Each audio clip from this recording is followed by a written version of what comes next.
orders, and not just our usual like 48 hours worth of orders. We got what do we got? 72 hours or 96 hours worth of orders. We got a lot of orders going out. Kim and I left on Wednesday evening and headed to Charleston, South Carolina for the weekend. Just got back last night, so we're going to ship out all those orders basically since Wednesday evening when we took off. So we're going to buckle up your seatbelt, get yourself a snack, something to drink. We're going to be here for a little while shipping. Get a lot of orders going out. It's actually a really solid weekend. I'm very happy with sales. It's always good to be away for a weekend, enjoying yourself. We also worked while we were away too and thrifted, but it's great to like have sales just rolling in while you're gone. So pretty happy for that. I'll give you the tail of the tape from the weekend as far as sales are concerned. How did that work out? So Thursday was a slow day. So Wednesday was great, 13 sales. Thursday was slow. That was the first day of our trip, right? So 5 sales. I'm like, what's going on here? We got to be able to afford this trip. But then Friday was really good. We had 12 sales. Saturday was great. We had 18 sales. Sunday was great. We had 14 sales. And then today we got 2 sales out the door already today. So we're going to ship out all those orders. Excited to spend some time with you. Great place to ask questions. If you're new to the stream, let me know down below in the stream. Say that you're new. Introduce yourself. Say hello. This is just a good, honest glimpse into my reselling business, full-time business I've run for the past 7.5 years, and it's been full-time for over 5 years. So welcome in, everybody. Glad that you're here. Happy to answer your questions as they come in. And just, I love hearing about your business. How are things going? What kind of wins are you seeing on your end? What kind of challenges are you facing? I love to hear all about all that stuff. What's up, Carolyn? Welcome in. Kate is in the house. Kate knows the drill. You're the boss for just a moment, Kate. And Kate says we're going to ship eBay first. We have orders on eBay, Poshmark, Amazon, Mercari, and chrisatpeak.com. Every platform I sell on, we have orders to ship out. So that'll be fun. I got a ton of sun over the weekend in Charleston too. So probably just the right amount of sun. Not too much, but definitely plenty of sun over the weekend. It was a really beautiful weekend in Charleston. No flannel shirt today. Let's go. No flannel. It's too warm for that kind of business. It is a warm day here in Asheville. Spring is totally springing. We were gone for 4 days, and it's like all the leaves have exploded. It's very, very green here now, and it's very, very warm today. So you're a little late, Peter. We already got a vote for eBay, but we'll ship some Mercari for you too. If the quality is good, then it is totally worth it. Nice deal overall. Dollar General, penny list shopping. Harris, I don't know exactly what you're talking about, but you sound pretty excited about Dollar General, and I'm excited for you too. That's awesome. I'm new, but hi. I'm not new, but hi. Gotcha. Stephanie, we know you're not new. Welcome back.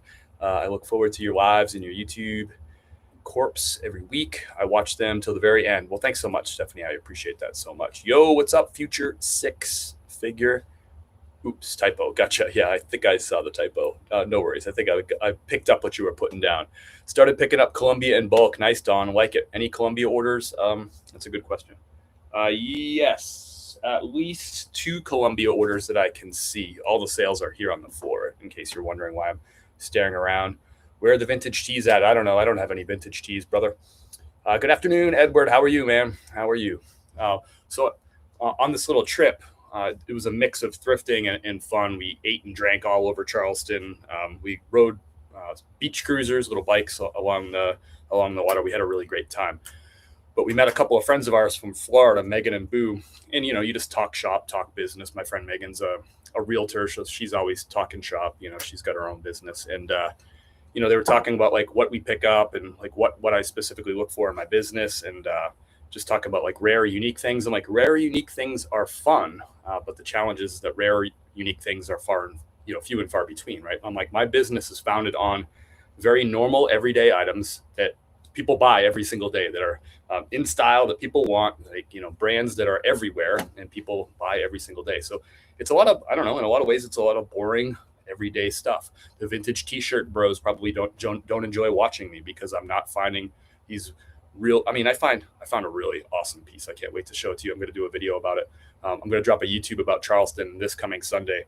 I found a really, really awesome, like, unique, rare, vintage piece over the weekend, but I found one of those. And I also brought home, like, somewhere around 40 something items. So that's not enough. One rare, unique, vintage item is not enough to keep the lights on. But we can be very successful, keep the lights on, thrive, invest in our future, in all that stuff, invest for retirement and all those things, take trips, because we pick up normal everyday stuff that are available everywhere, that people are that are always in demand. So my second bundle on eBay ever because of you. Thank you. You're welcome. You're welcome. What's up, Chemo? How are you, brother? Send me something. Send me some fire, Chemo, will you? I started my reseller journey and have 30 sales under my belt. I'm struggling to price and do accept offers as a newbie. I am trying to rack up wins. Suggestions for pricing. I don't know. It's hard to make a blanket suggestion for pricing. I would say look at what the market is, look at the sell-through rate, look at what recent sales are for the item, and then price accordingly. I'm not really sure if you had like a more specific question, I can answer that, but look at the market and price based on the market. That would be the best way to do.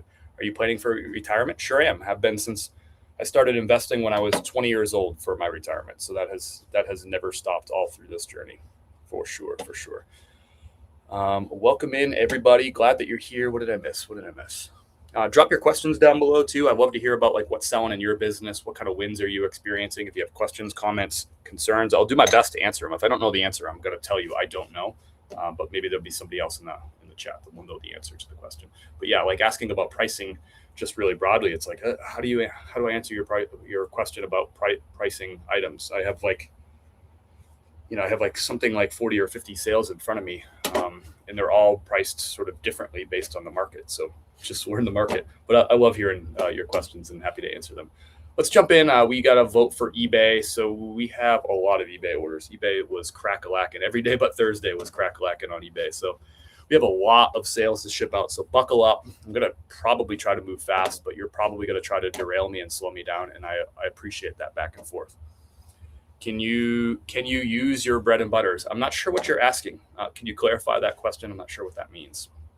All right, let's print out I didn't print out my eBay shipping labels. Going to say, look at eBay solds, not what they're asking. Yep, that's a good one. Yep. I like it. Good stuff, Edward. We'll put that advice up on the screen right there from Edward.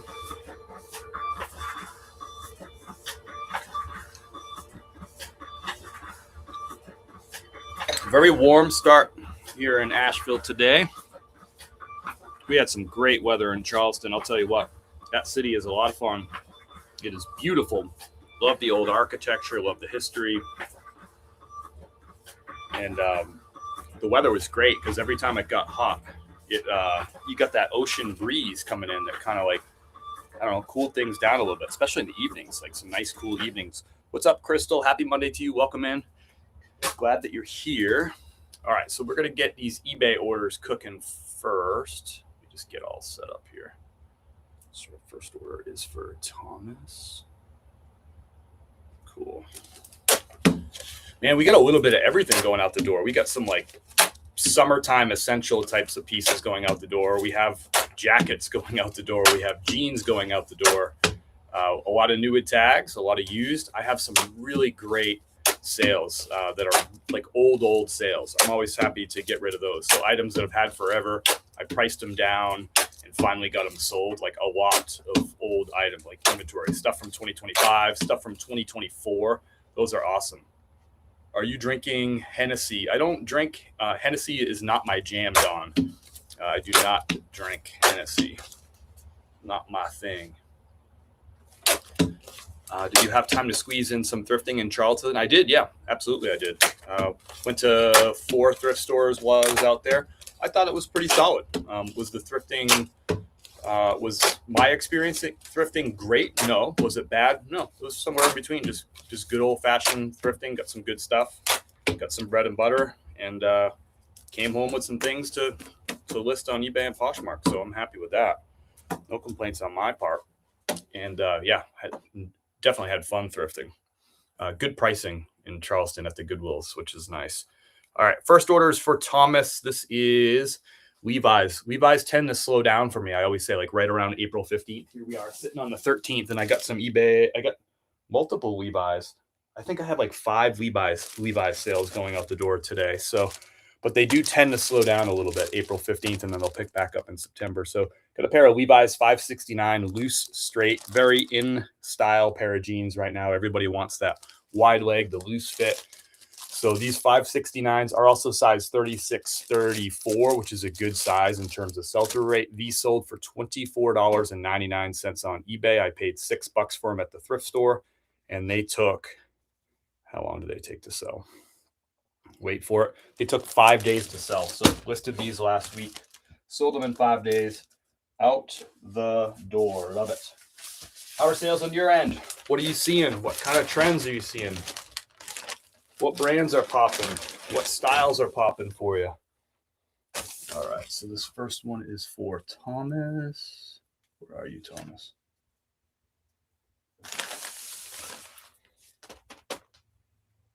Oh, here you are. I just signed up to start selling on eBay. A little nervous. Any advice? Step by step, Susan. Just get your first item listed. Take great photos. Take measurements of all your clothing. Use really great keywords to describe your item, to describe the condition really well so the customer knows what's up. And learn as you go. You're doing great. You got step 1, you got signed up. Step 2, get your first item listed. I'm excited for you. Can't wait to hear your results. And most importantly, don't expect to be a master executive chef on your first day, right? It's a learning experience. I often use references to the restaurant business because I ran restaurants for over a decade. And, nobody starts as a chef. You probably start in the dish pit, then you become a fry cook. And, if you do good at fry cook, one day you'll move up and you'll start doing the ovens. And then from there, you'll work the grill. And then from there, you'll work saute. And then years later, you'll be a sous chef. And then, maybe 5, 6, 8 years down the road, you'll be an executive chef. So don't try to be an executive chef today. Just try to be a dishwasher. Get a couple of sales going. Learn the kitchen, learn what's going on around you, and you'll do fine. Just have reasonable expectations for where you're at in your journey. Our next sale is an international sale. Let's see if I got this right. So this is a vintage Eddie Bauer, like Harrington, bi-swing, bomber style jacket, kind of like those Polo Ralph Lauren Harrington jackets that I sell a fair bit of. This sold for $30. It's going to, I think it's going to Japan. The buyer paid $31 in shipping on this. So all in, they paid $61 to get this vintage 90s Eddie Bauer bomber jacket. You can see it's got kind of like a cool pattern on that inside lining right there. So this is going to Japan. I paid $7 for this at a thrift store. Not really sure how quickly it was going to sell. Like, I'll take a shot on it. People like those. It sold for 20 days on eBay. So very, very happy with that income. This is going via eBay's international shipping program. So I'm shipping this to eBay's international facility that's in Glendale Heights, Illinois. So that's the only shipping label I got to pay for. eBay takes care of the shipping from the rest of the way. So the buyer paid eBay for the international shipping. They paid me for the shipping to get it to Glendale Heights. So they paid $9.95 shipping on this item. And my shipping label cost me $6.68 to ship this to Glendale, Illinois at a 2-pound rate. Actually, this was at a 3-pound rate. I take that back. So this is going to, I don't know who this is going to. The name is in Japanese, so I can't read it. I have no idea what it says. But thank you to the customer in Japan for picking up this vintage 90s. See, I sell some vintage stuff too. It's just not really, it's not my main focus, but got a couple, get at least one vintage sale going out the door today. Maybe more. There we are, 2 sales out the door. We're working on eBay. We'll ship Poshmark. We'll ship Mercari. We'll ship coffee. We'll ship Amazon. We got all the sales going out the door. Big variety of stuff. What was the first item you packaged? A pair of Levi's 569 jeans. Morton from the cool desert, 5777. What's up, Nick Smith? I read your message before I read your name. I was like, what is going on? Who's giving me a weather report? That's going to be Nick Smith.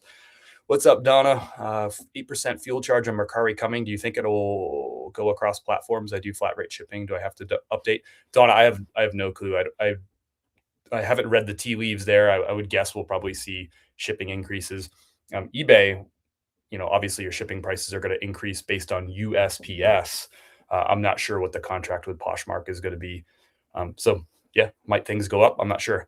Do I have to update? Do you have to update? That's up to you. You'll have to make a decision about if you want to update your eBay prices or not. I can't tell you what to do, but um, I haven't really thought about this much. I just operate my business. I just keep on shipping.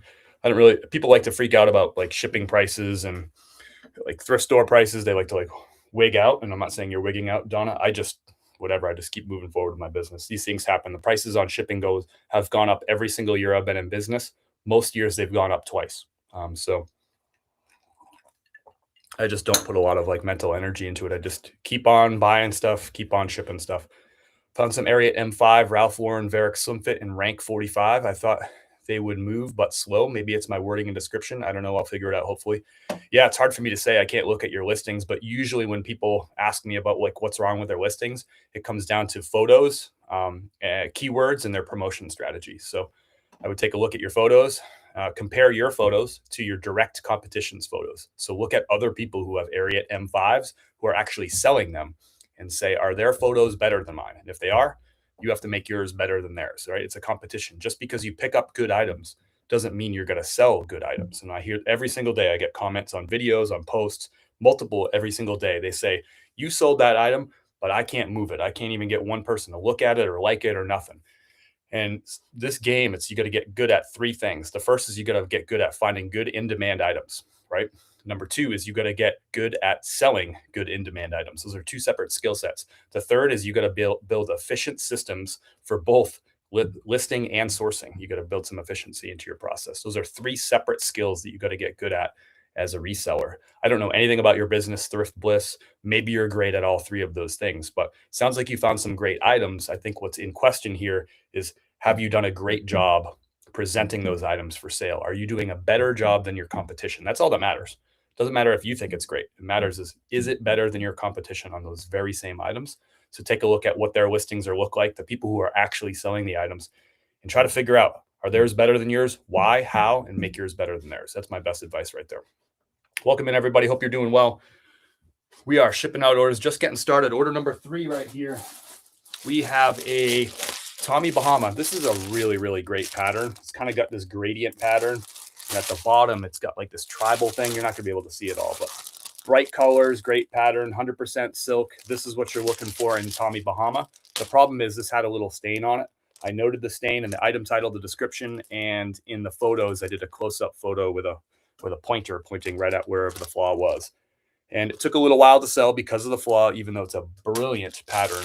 I lowered the price and it sold for full asking price, $18.98. I think I had it for like 25 bucks, even with the flaw, just thinking that the elite pattern would sell it. Didn't work, lowered the price, got it gone, $18.98. I paid $5 at the thrift store. Not getting rich on this item, but made a mistake, brought home an item that had a flaw. I still made some profit on it. It took a little while and I had to lower my price, but it's gone. Somebody's going to love this shirt. Just like a small little flaw on it, like a little stain. Nobody's going to notice it because it's got a big, bold pattern. I think the shirt is freaking awesome. 100% silk, big, bold patterns. That's what you're looking for in Tommy. Good seller this time of year for sure. Next up is an order for, I don't know how to say this, Jongsam.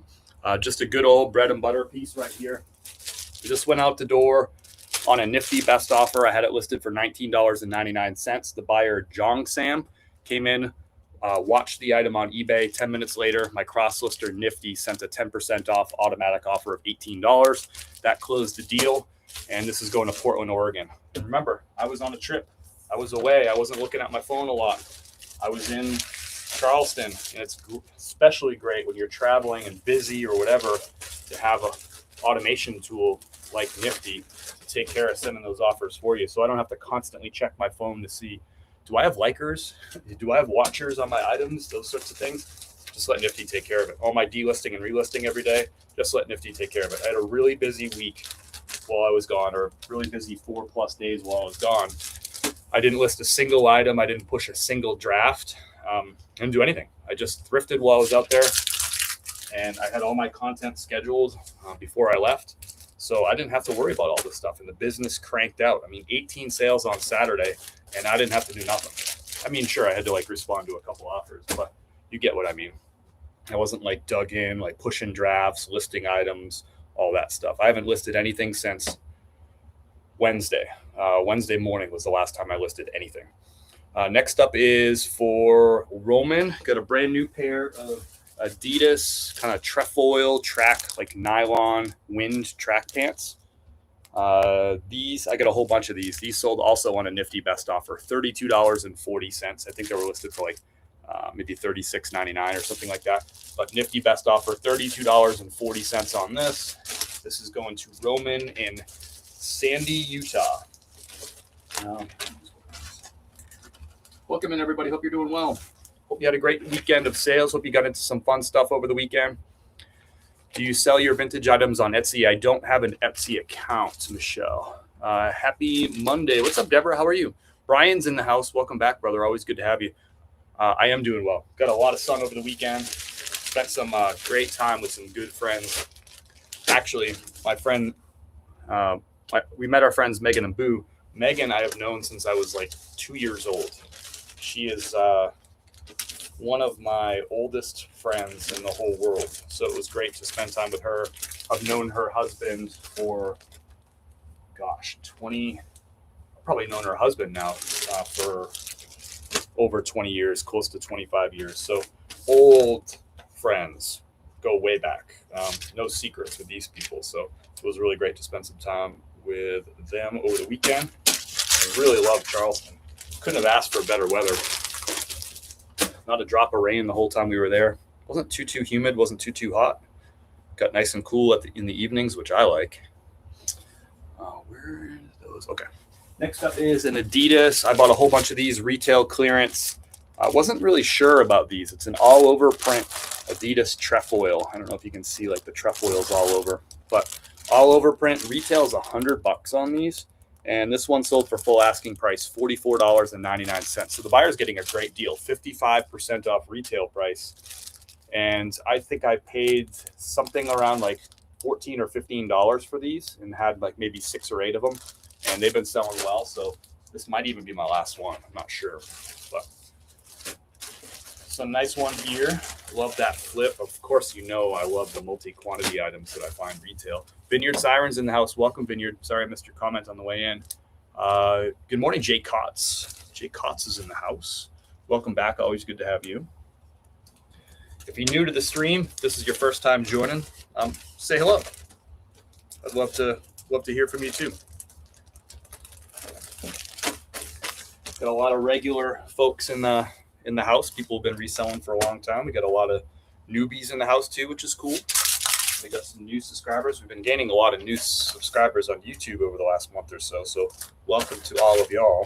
So this one's going out the door to, where is it? Rich, going to Houston, Texas. Thank you, Rich. Next up's an order for George. So I think I picked this up. I picked this up in Florida, in Tampa. This was in my like right around Christmas YouTube video. Brand new with tags. It's brand new without tags, sorry, but it's still got the sticker, like the size sticker on the front. So brand new without tags. Orvis Brighton Sherpa lined quarter zip, men's size 2 extra large. This sold for $26. I don't remember how much I spent for it in Tampa. My guess is I probably paid like $8 for it or something like that. I got it at Tampa Thrift, if I remember correctly. So it took a few months to sell. Strange that this didn't sell in the winter. It sold come spring, but nice little Sherpa line piece. You can tell it's like really, it's not heavy, but it's like poofy, like with that Sherpa lining. Do you promote on eBay? Yes, I do. I do, Marifa. Yes, sir. It's all a learning experience, and I enjoy watching you in K-Way shop. Y'all are teaching me a lot. Do my best, man. It's always good to have you in the lives. I appreciate it. Kirby is in the house. How many sales did you get this weekend? Kirby just wants the raw stats. That's the kind of dude that Kirby is, man. He doesn't want no small talk for Kirby. He's just like business. He wants numbers, profits, productivity. Like he wants reports when I see him. Kirby, hope you're well. I'm just joking around. Kirby's a great guy.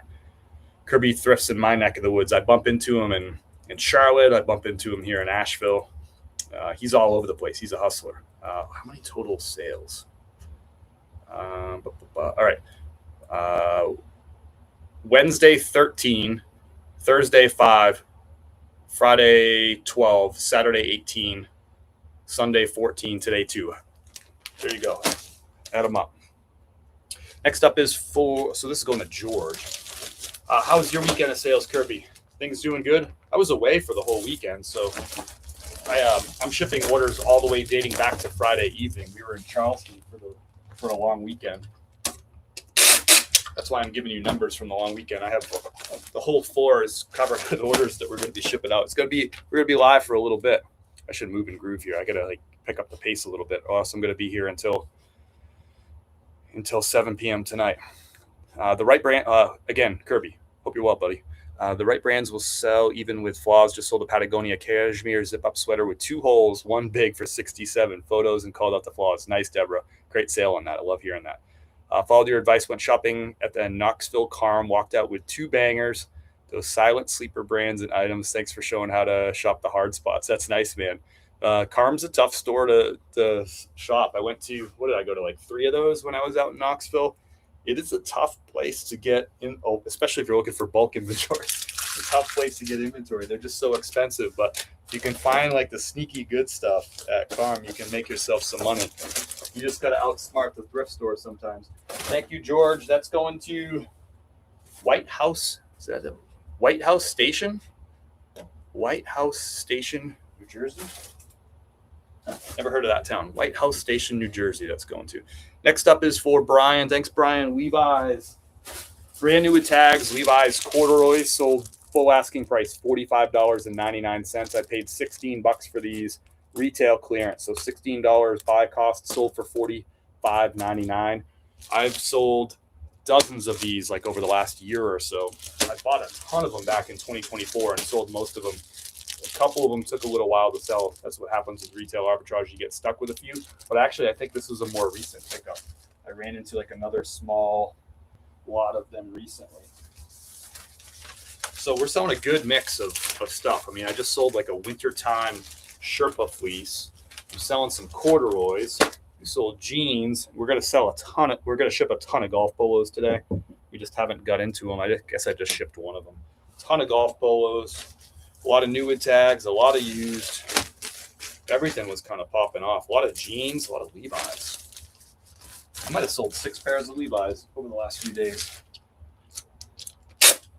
Those will definitely slow down, though, here pretty soon. Typically late April, I see my Levi's and kind of my mediocre low sell-through rate jeans would really start slowing down.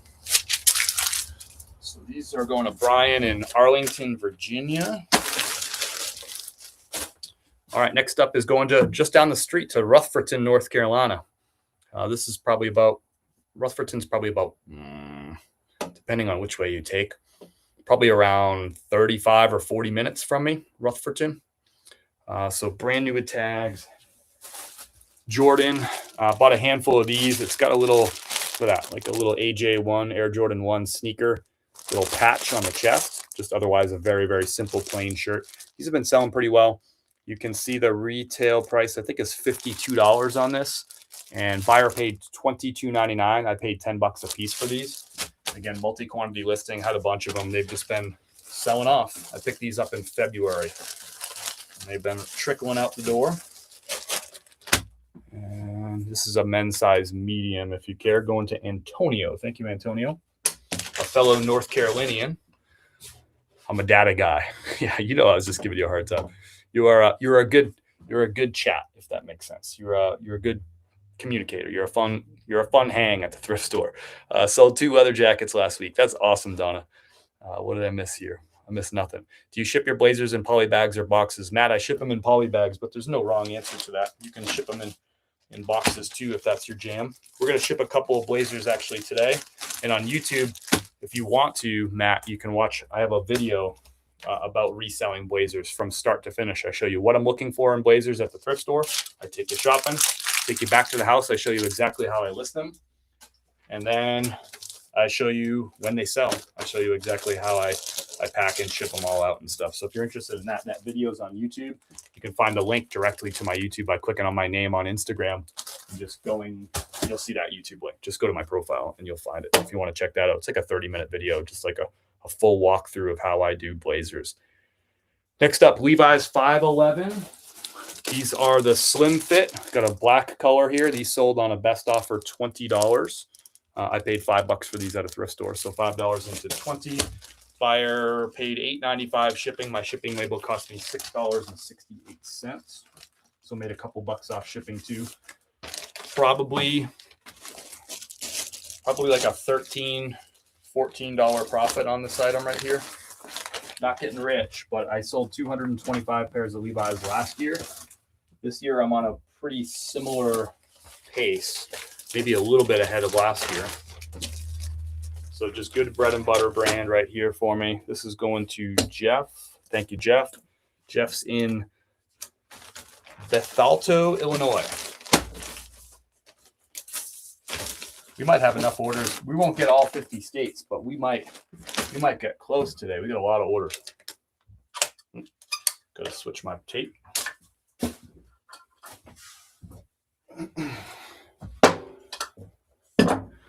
Do you recommend going to the post office to drop off packages? I have no recommendations there. Do what works best for you. I have them pick up at my front door every day so that I don't have to go to the post office. Saves me a little bit of time, a little bit of gas. Post office is only 5 minutes down the street for me, but I would rather not drive 5 minutes down the street and drop them off. Rather just put them out in the front porch and have Nicole pick them up. But different people do it different ways. And that's the beauty of running your own business. You can do it your way. 511 Levi's out the door, $20 on those. Can't seem to get my sales back to what they were before eBay's platform promotion change. It was just like a light switch. When they changed, my sales immediately drastically reduced. I did not stop promoting. I was already at 10% before. I water a month and a half and had to go up to see any results. I list on average 15 to 25 daily. Interesting, Martin or Brian, you're the first person that I've heard say that, which makes, I'm not going to say that you're not right on your like analysis or evaluation. My question would be, is it that, or is it maybe something else? Because I haven't heard anybody share that same report. I talked to a lot of people about reselling on a daily basis, as you could probably imagine. I haven't heard anybody say that. Nobody in these chats has said that to me. I haven't seen that on other people's posts. I haven't seen it on my posts. It makes me wonder if you're attributing it to that change, but maybe that it's actually something else. Sometimes it's hard to like pin down the reason for like what's hurting sales because everything's changing all the time. The market's always changing. Your inventory mix is changing all the time, right? You're picking up, probably thrifted or garage sale items that are one-off sort of items. So it's different than if you like ran a business and you had 50 products, 50 SKUs, and you had them consistently, and that's like what you sold. It'd be really easy to like, it would make it like one less variable for you to look at. It's tough to just say like, well, hey, my sales are down and it's because of this one thing. That's really tough to do when you have such a variable inventory like we do. You also have to mix in seasonality to this. You also have to mix up the ups and downs, just the natural ups and downs of brands. You got to also take into account your competition and what your competition is doing or not doing. So it's very difficult to say like, this is it. So I'm not sure. You're looking at your data and your numbers, but me, from what little bit I know about what's going on with your business, that one paragraph, to me, I'm skeptical that it's that reason. In part because it just sort of doesn't make sense, right? A lot of people stopped promoting and you kept promoting. So to me, it wouldn't make sense that your sales would go down because of that change. So my guess is that it's probably something else and maybe a mix of some other things. I just don't, it just doesn't add up to me. But again, you're looking at it more closely than I am. It's your business. You probably are the one that might be staying up late at night thinking about it or tinkering with things. But that's just what I'm, based on that one paragraph, my thought process is, I don't think that's it. I just don't think it is. Have you discussed your transition from part-time to full-time reseller in any of your videos?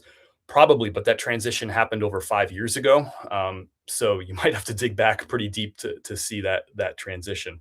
But I'll give you the Cliff's Notes. Prior to the transition, I'd run the business for over 2 years.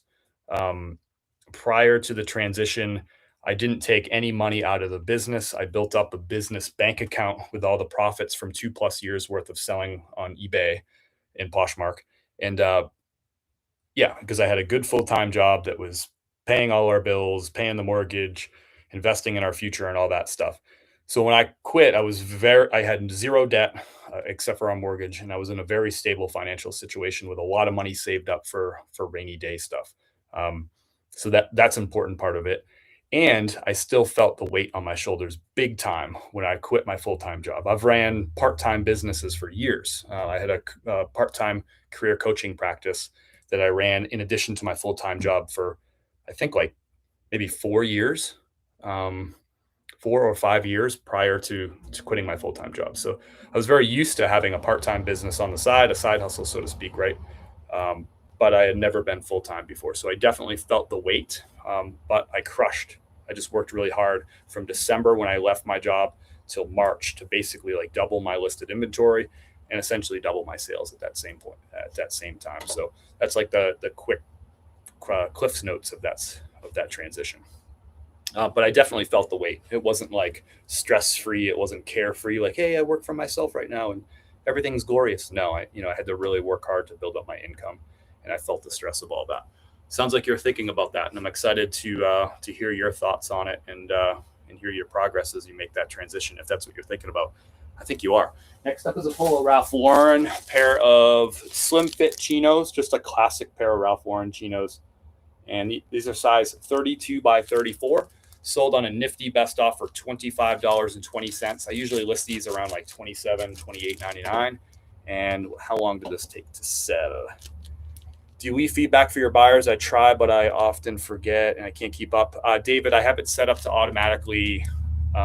Is it David? Are you in North Carolina? I see NC in your name. I have it set up on eBay so it automatically leaves feedback to a buyer. So I would just set that. I would just Google how to set up automatic feedback on eBay and just do that. That's my suggestion. I don't bother sitting there trying to leave everybody individual feedback. These sold in, wait for it. These took 6 days to sell. How about that? So nice quick sale here. A lot of quick sales actually. Those Levi's 511 Slims sold in 9 days. So a lot of quick sales going out the door. But I also have some really, really old items going out the door too, which actually makes me more excited. I love getting rid of old inventory. These are going to Nancy. Thank you for the quick sale, Nancy.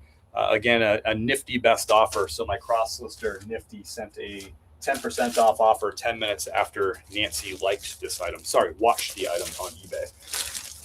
Love that. And this was happening while I was in Charleston, walking around, seeing the sights and sounds of the city, enjoying the sunshine, people watching, a lot of great people watching in Charleston too. We had a good time.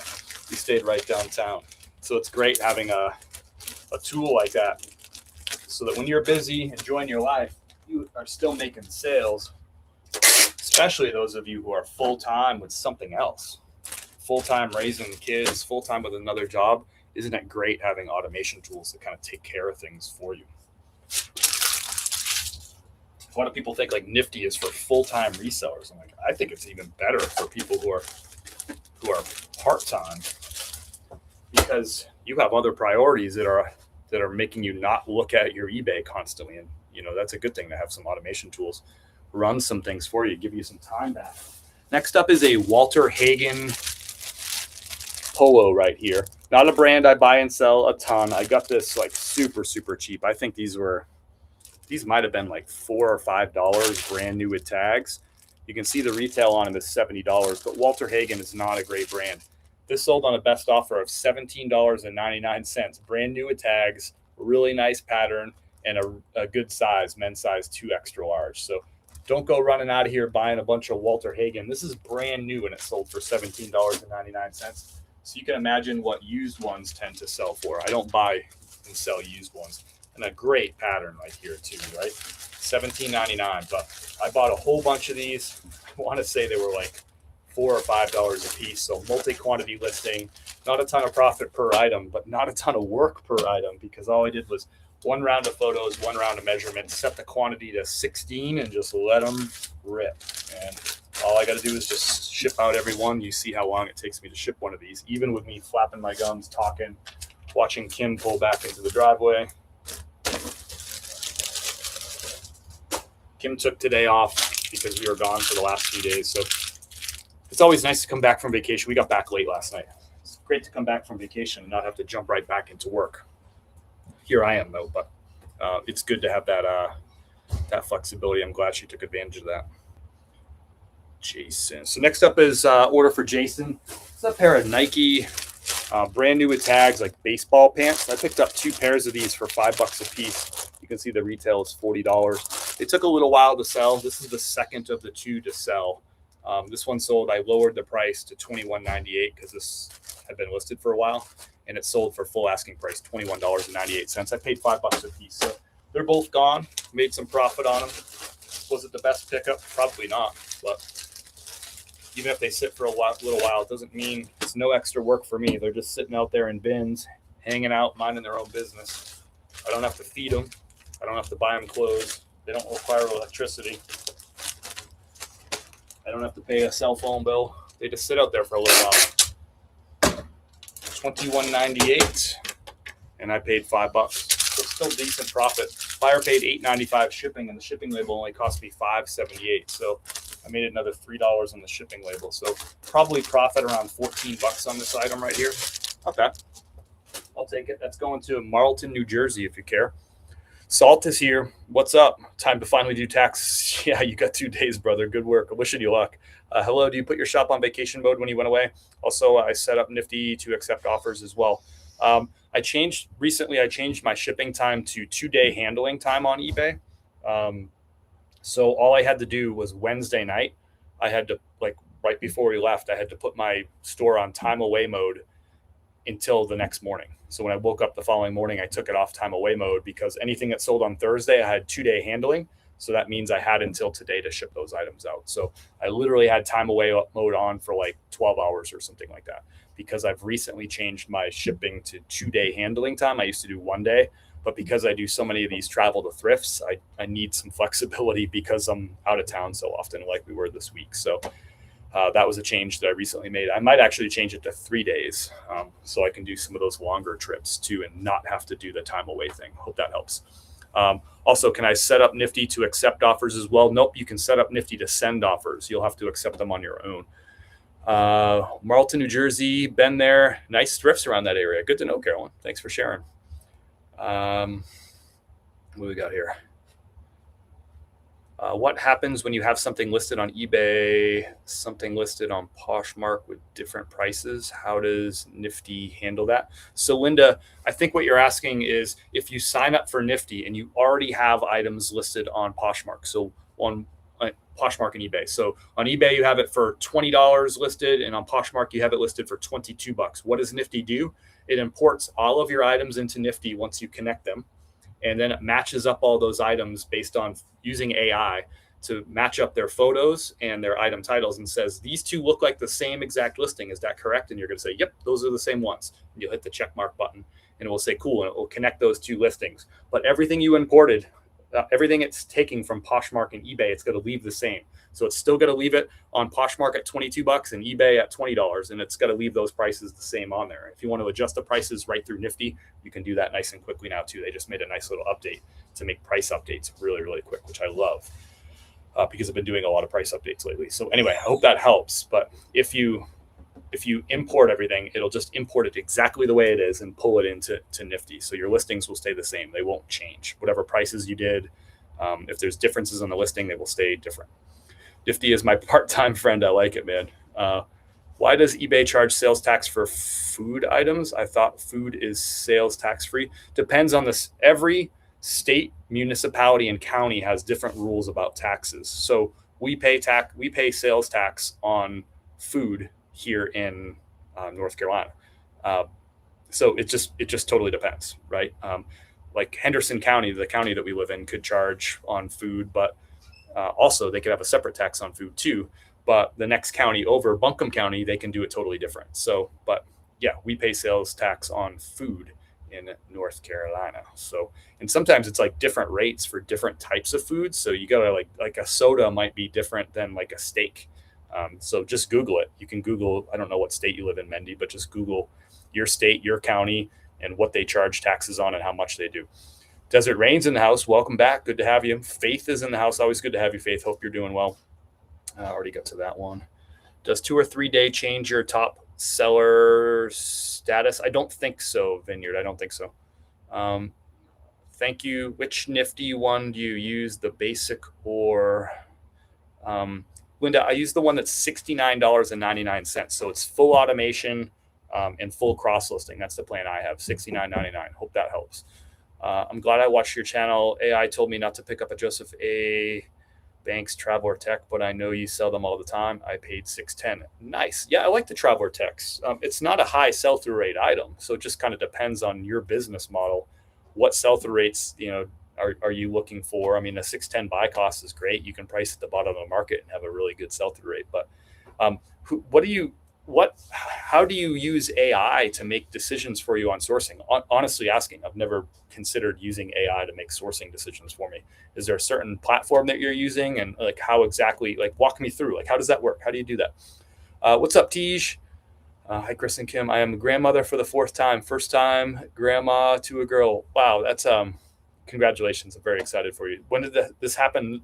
This weekend, Tej? Congratulations to your family. Hope mama's doing well. That's really exciting. I have done 3-day for a very long time. Nice. Good to know. What did I miss here? You're welcome, Linda. Let me know if you have any follow-up questions too. And I haven't dropped all this like talk. I haven't dropped. If you want to check out Nifty for free for 7 days, a free 7-day trial, no strings attached. You can just click that link down below. That's my link. And with that link, you'll get a free 7-day free trial. You can try out all the features on Nifty, the automation, the AI listing tools, the cross listing. You can try all of it, and you can see how it impacts your business. You can see how you vibe with it. And if you like it, that same link, you'll automatically get 15% off your first month if you just use that link that I just dropped down below in the chat. If you're watching on Instagram, you can't click on links in the chat, but you can find that same link by clicking on my name, and you'll find the Nifty discount link right there, the free trial link. And that link is also available in the description of this video down below as well. It always is. Next up is an order for John. John is in, where is John? John is in Racine, Wisconsin. Oh, sorry. John is in Overland Park, Kansas. I got that wrong. So got a FootJoy golf polo here. I thought like a pretty cool little pattern on this one. This one I have had for a few years. I don't pick up FootJoy golf polos unless I can get them for like $1 or $2 at this point. But this one sat around for a little while. I lowered the price. I got a $9 offer on this bad Larry. Out the door at $9. I paid $5 for it a couple years ago. FootJoy has just gone downhill. I kept buying it as it was going downhill because, as you know, I promote, I cross list, and I have advanced, I can sell stuff that some other people don't. I have great photos. I have measurements in all my listings. I have great seller metrics and feedback and all that stuff. So I was able to still sell some FootJoy when other people bailed out. But I hung on too long. I kept buying FootJoy. I have some ones that are, a couple years old listed right now because the market's gone way down. Now, when I get these offers on these old items like this, could I have gotten more than 9? Sure. But it's time to move on from this one. So I'll make a couple bucks profit. Was it worth it? Nope. But when you play the game that I do, which is buying a lot of mid and low sell-through rate items, you're going to have some items that inexplicably sit around for a couple of years and you have to accept low prices on. And that's okay. I don't see that as like a negative. It doesn't make me upset. I'm not mad. I'm not beating myself up about it. It's just part of the business. Any retail store has to clearance stuff out to get it gone. Any store, there's none such thing as a store that doesn't clearance stuff out to get rid of it. If they don't do it in store, they're doing it online, or they're literally taking stuff in pallets and they're shipping it off to discount stores like Ross, like Marshalls, like TJ Maxx, and they're discounting it that way. So even if you don't see clearance in their stores, they are still clearancing items out. They're offloading items. Every store has to do it. So if you think that you're exempt from that too by playing the same game as all these clothing retailers, I hate to tell you, but you're wrong. Every business has to do that. Do I get mad that I have to clearance out a FootJoy polo from a couple of years ago because it didn't turn out to be a good seller? No, I don't care. It's part of the game. This is the business that we chose. So you have to take the whole business. You can't just cut out parts that you don't like. As much as you might try to, that's not the way it works. And I run into a lot of that, especially because I play a low and mid sell-through rate game. I buy a lot of that kind of stuff. I buy high sell-through rate stuff too, but you see what I mean. A pair of Oakley pants right here. These sold for $21.99. I think that was full asking price. So these are going to David. I don't buy a lot of Oakley stuff, but I also don't find a lot of pants. Oftentimes I'll find that golf pants will sell better than golf polos from the same brand. I don't pick up golf polos from Oakley, but from time to time I'll pick up an Oakley pair of pants. That's true with a lot of brands. Actually, I sold a William Murray. It will ship out later in this live. Got a lot of sales still to ship, y'all. And the golf polos, for the most part, don't sell like they used to. They've gone downhill, but the pants still sell pretty good. So I see that in a lot of brands. I'm curious if there's certain brands that you find sell really well in pants, but not as well in polos. I'm specifically asking about golf brands. So this is going to David. David's in Wisconsin. I already said that. I'm repeating myself already. Yeah, I have several FootJoy not moving. Good to know to take offers if they come. Yeah, I mean, I'll still pick up certain FootJoy. Really nice, modern, all over prints. I'll pick those up. If it's got a country club logo from like, I don't think they make Masters FootJoy, but a really in-demand country club that sells really well, like something like a Sea Island, something like that. I'll pick that up with that country club logo because it's the country club logo itself that's going to sell that item. But for the most part, I'm not picking up FootJoy golf polos at this point, unless I can get them for $1 or $2. Then you can sell them all day for like $15. Out the door on this pair of Oakleys. I paid $5 for those. They sold for $21.99. Made a couple bucks off the shipping there too. Probably looking at $14 or $15 worth of profit on that one.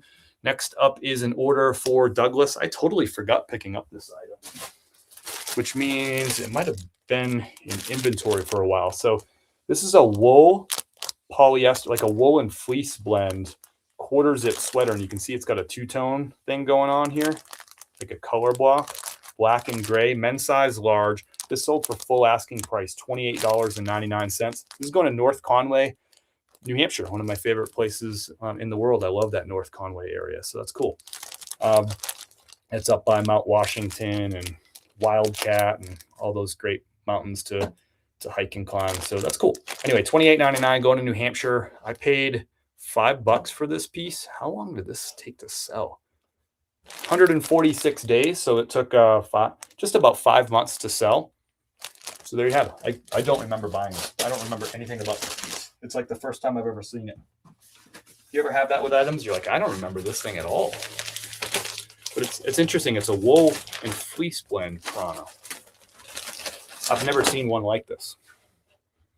Where did you come from? Did it just show up in my inventory? I'm glad it did. So paid $5 for it. Sold for $28.99. Talking about probably $18 profit there. I made $1.50 off the shipping too. Maybe $19 in profit on this.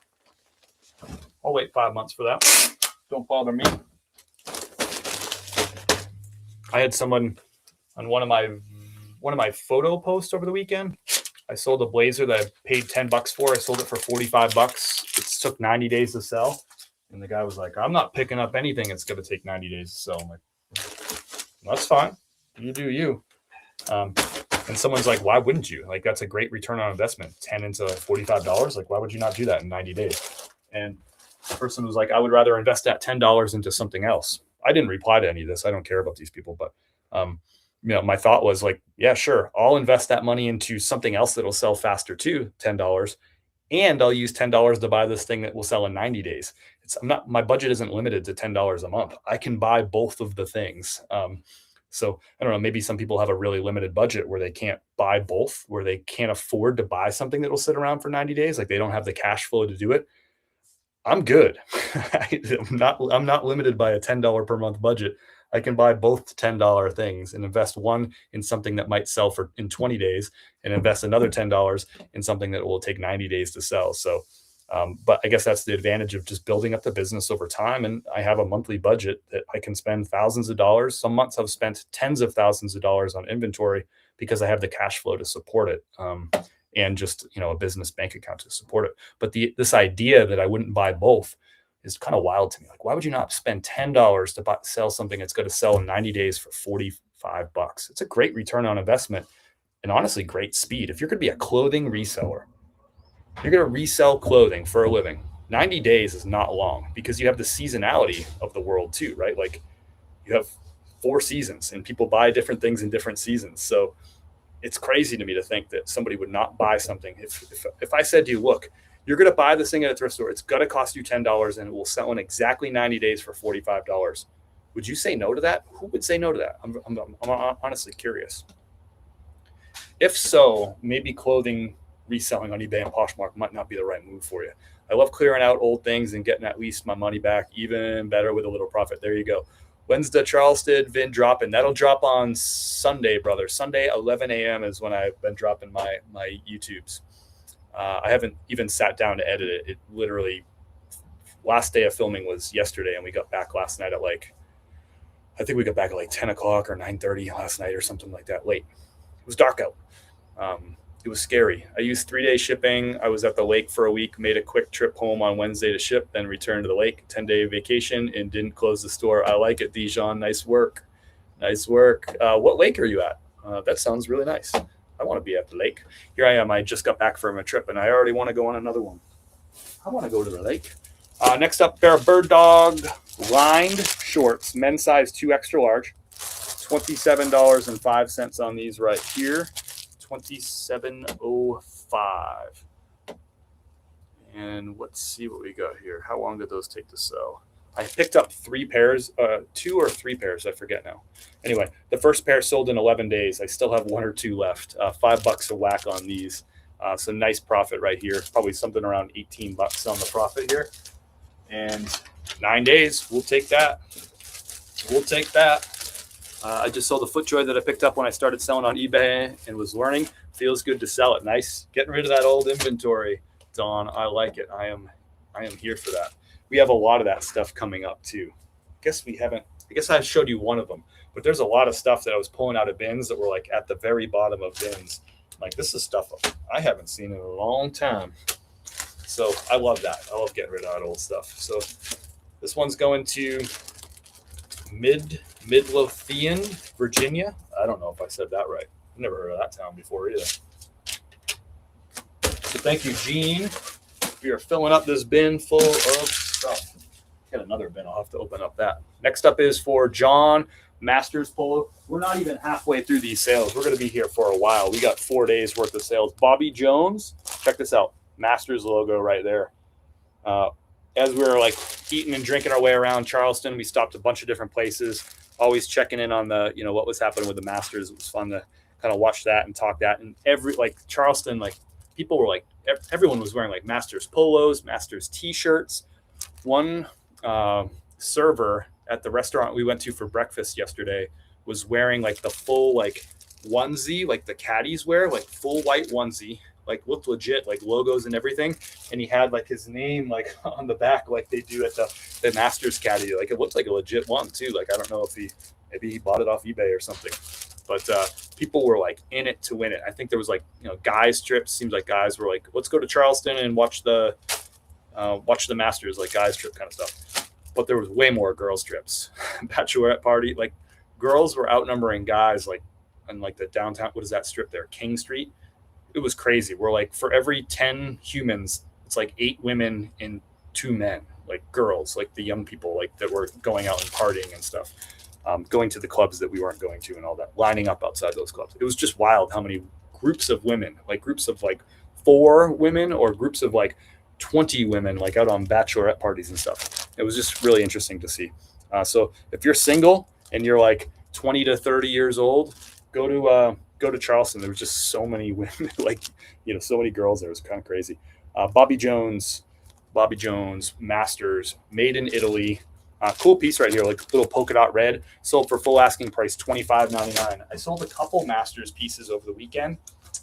Curious, did you sell any Masters over the weekend? I sold one yesterday too. So we'll get to that in a little bit. It might have been a Poshmark sale. I don't remember. There's a lot of sales still to go through. So this one's going to John in High Point, North Carolina, another fellow North Carolinian. Thanks, John. High Point's maybe 2 hours and 45 minutes away from where we stand right now. Due east, a whole lot of Route 40. You get some good stuff. Give us a sneak peek.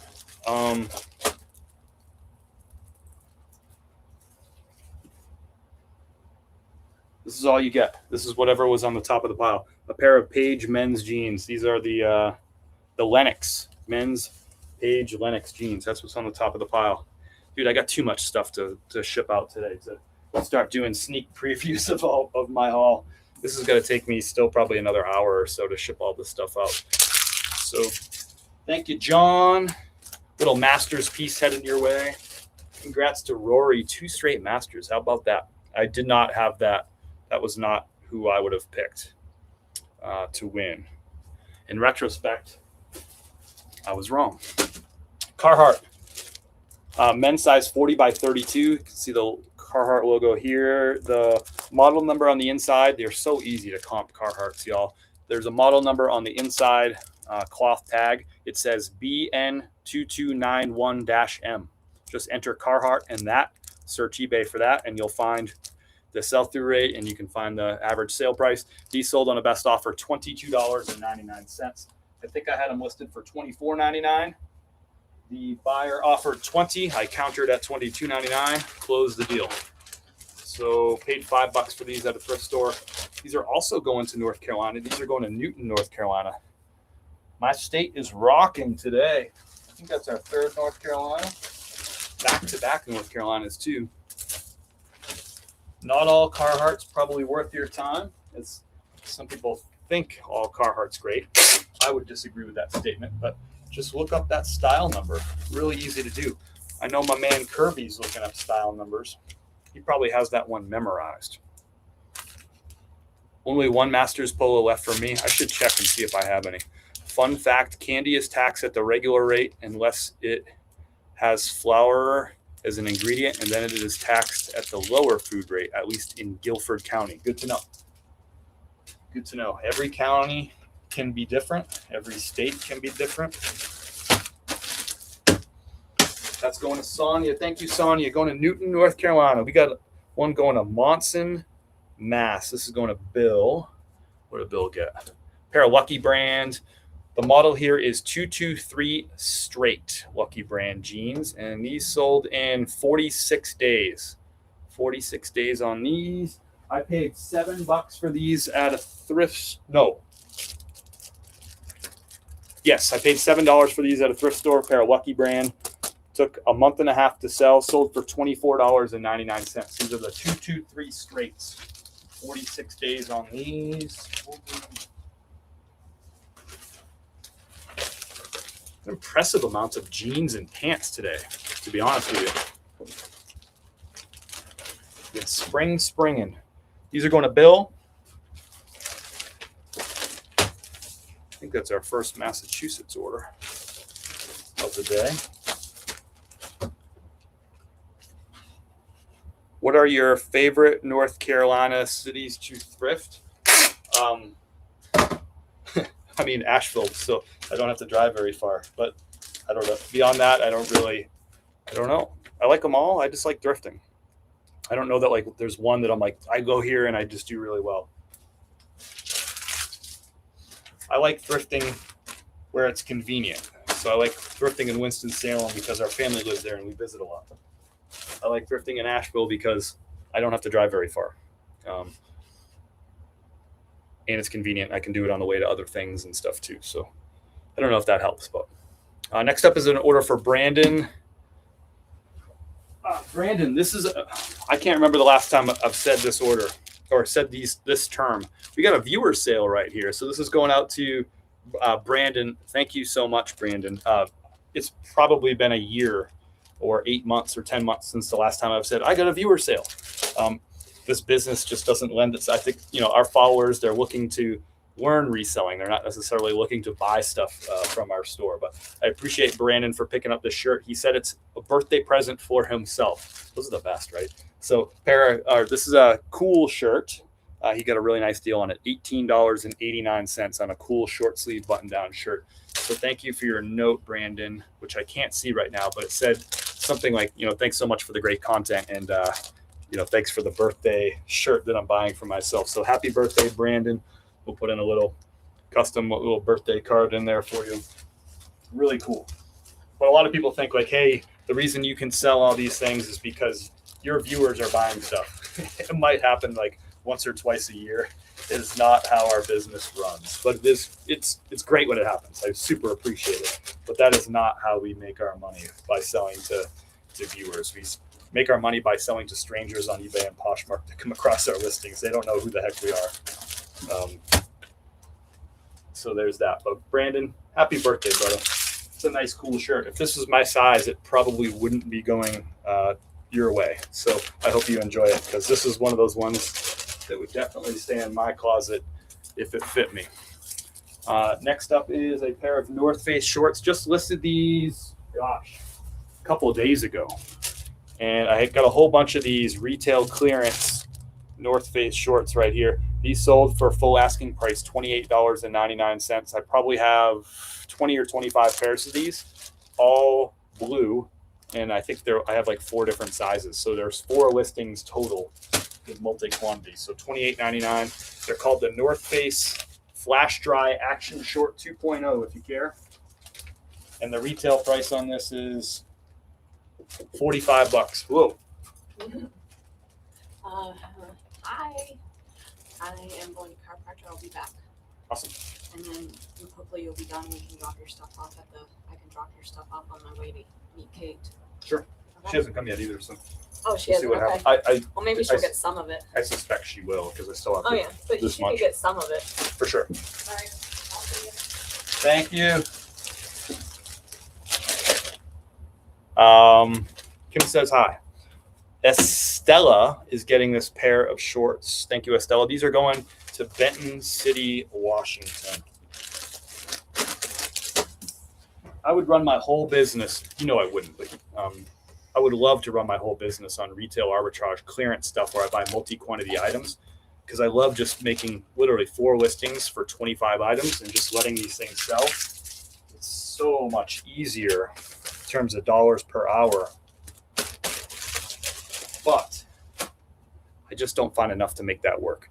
I'll probably never stop thrifting. It's just such a great way to make money. But I do love this multi-quantity retail arbitrage. Speaking of, I already sold one of these today. Here's the second one going out the door. Men's size extra large on this Walter Hagen. Same everything. Is it the same size? It's the same model, same colors. The other one was 2 extra large. This one's an extra large. So this one sold for full asking price, $18.99. I think I paid $5 or $6 a piece for these.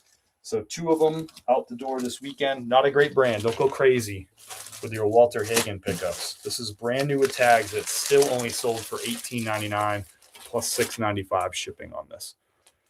Would you say Charleston was worth it for the trip on the thrifting side of things? Kirby. I mean, I feel like sourcing there was very similar to sourcing here, or very similar to sourcing in Charlotte. Like prices were flat rate, like shirts and everything shirts were like $4.99, jeans were $6.99, blazers were they do things weird. It's like $5.25.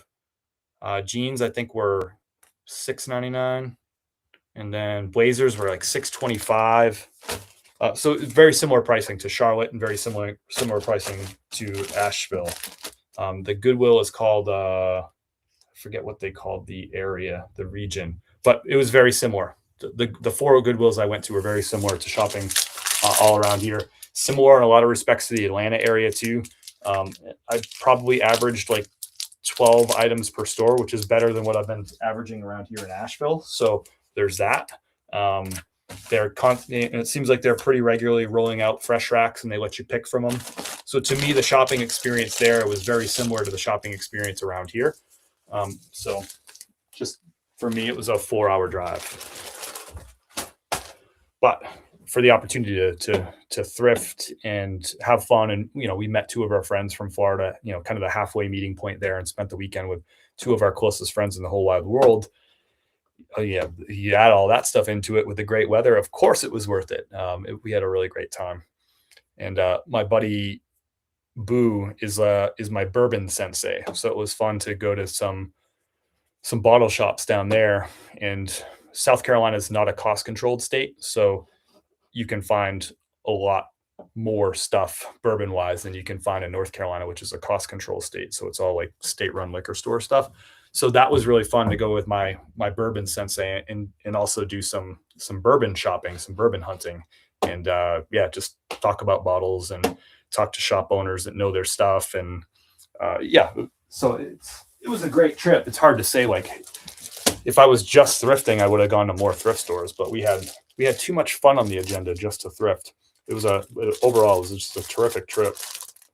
I kind of want to do it again next weekend. Next up is a brand new with tags, Polo Ralph Lauren. I actually found this at the thrift store. So the retail price is $89.50. I priced it at $49.99. I paid $5 at the thrift and sold $49.99 out of $5. So really great profit. So far today, this is our best profit item of the weekend. My estimate here, I'll just estimate about 20% fees. That puts me at $40 for this, and I paid $5, so like $35 profit on this right here. So that's pretty good. I do buy and sell a lot of Polo Ralph Lauren that I find retail clearance, but this was actually a thrift find, which was exciting. So this is going to Moore Park, California. Going to Andul. Thank you, Andul. Good to know. Once we have our little one, I love to take the family down there and do some sightseeing and thrifting. Have you been to Charleston before? That was our first trip, but yeah, that does sound like fun. But I think you get what I'm putting down, right? It's basically the same as thrifting anywhere around here, like flat rate pricing and all that. There is another thrift store that I think they price higher at, like more like a red, white, and blue style pricing. But I didn't go to that store. I just didn't have time. But apparently you can find some good stuff there. You just got to pay up for it. But I didn't check that one out. I just went to the 4 Goodwills that I went to. Next up is Kathy. Brand new tags, IB Cool.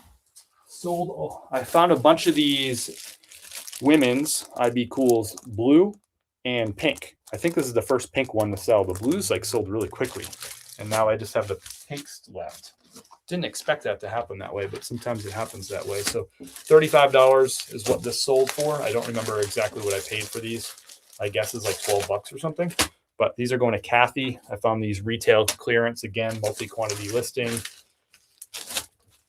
I love picking this stuff up in the winter. And then when it gets warm out, all these golf polos and stuff just start ripping. We're going to have a lot of golf. Poshmark was a lot of golf polos. A lot of jeans and stuff on eBay. All right, so that was a little quarter zip, women's IB Cool. I like finding that brand, both men's and women's. Next up is a Patagonia shirt. Picked this up at a thrift store for $5. It sold on a nifty best offer, so $18.90. Men's size small on this one, so kind of like a borderline pickup right here for $5. Sold for $18.90. Just a plain cotton button-down plaid shirt. Not a particularly exciting pickup. These shirts don't sell like they used to, but they sell. Even in a size small. This wasn't a fast sale. I picked it up in the middle of the winter time. Let's get to it. Sorry, I picked it up in September, so it took 7 months to sell, but no surprise when I'm picking up a low sell-through rate short sleeve shirt. When I picked that up in September, I have a pretty good idea in my mind that item is going to sell in March and April, and that's part of my decision-making process. I'm like, am I going to pick this up to sell it for $19 or $20 in March and April?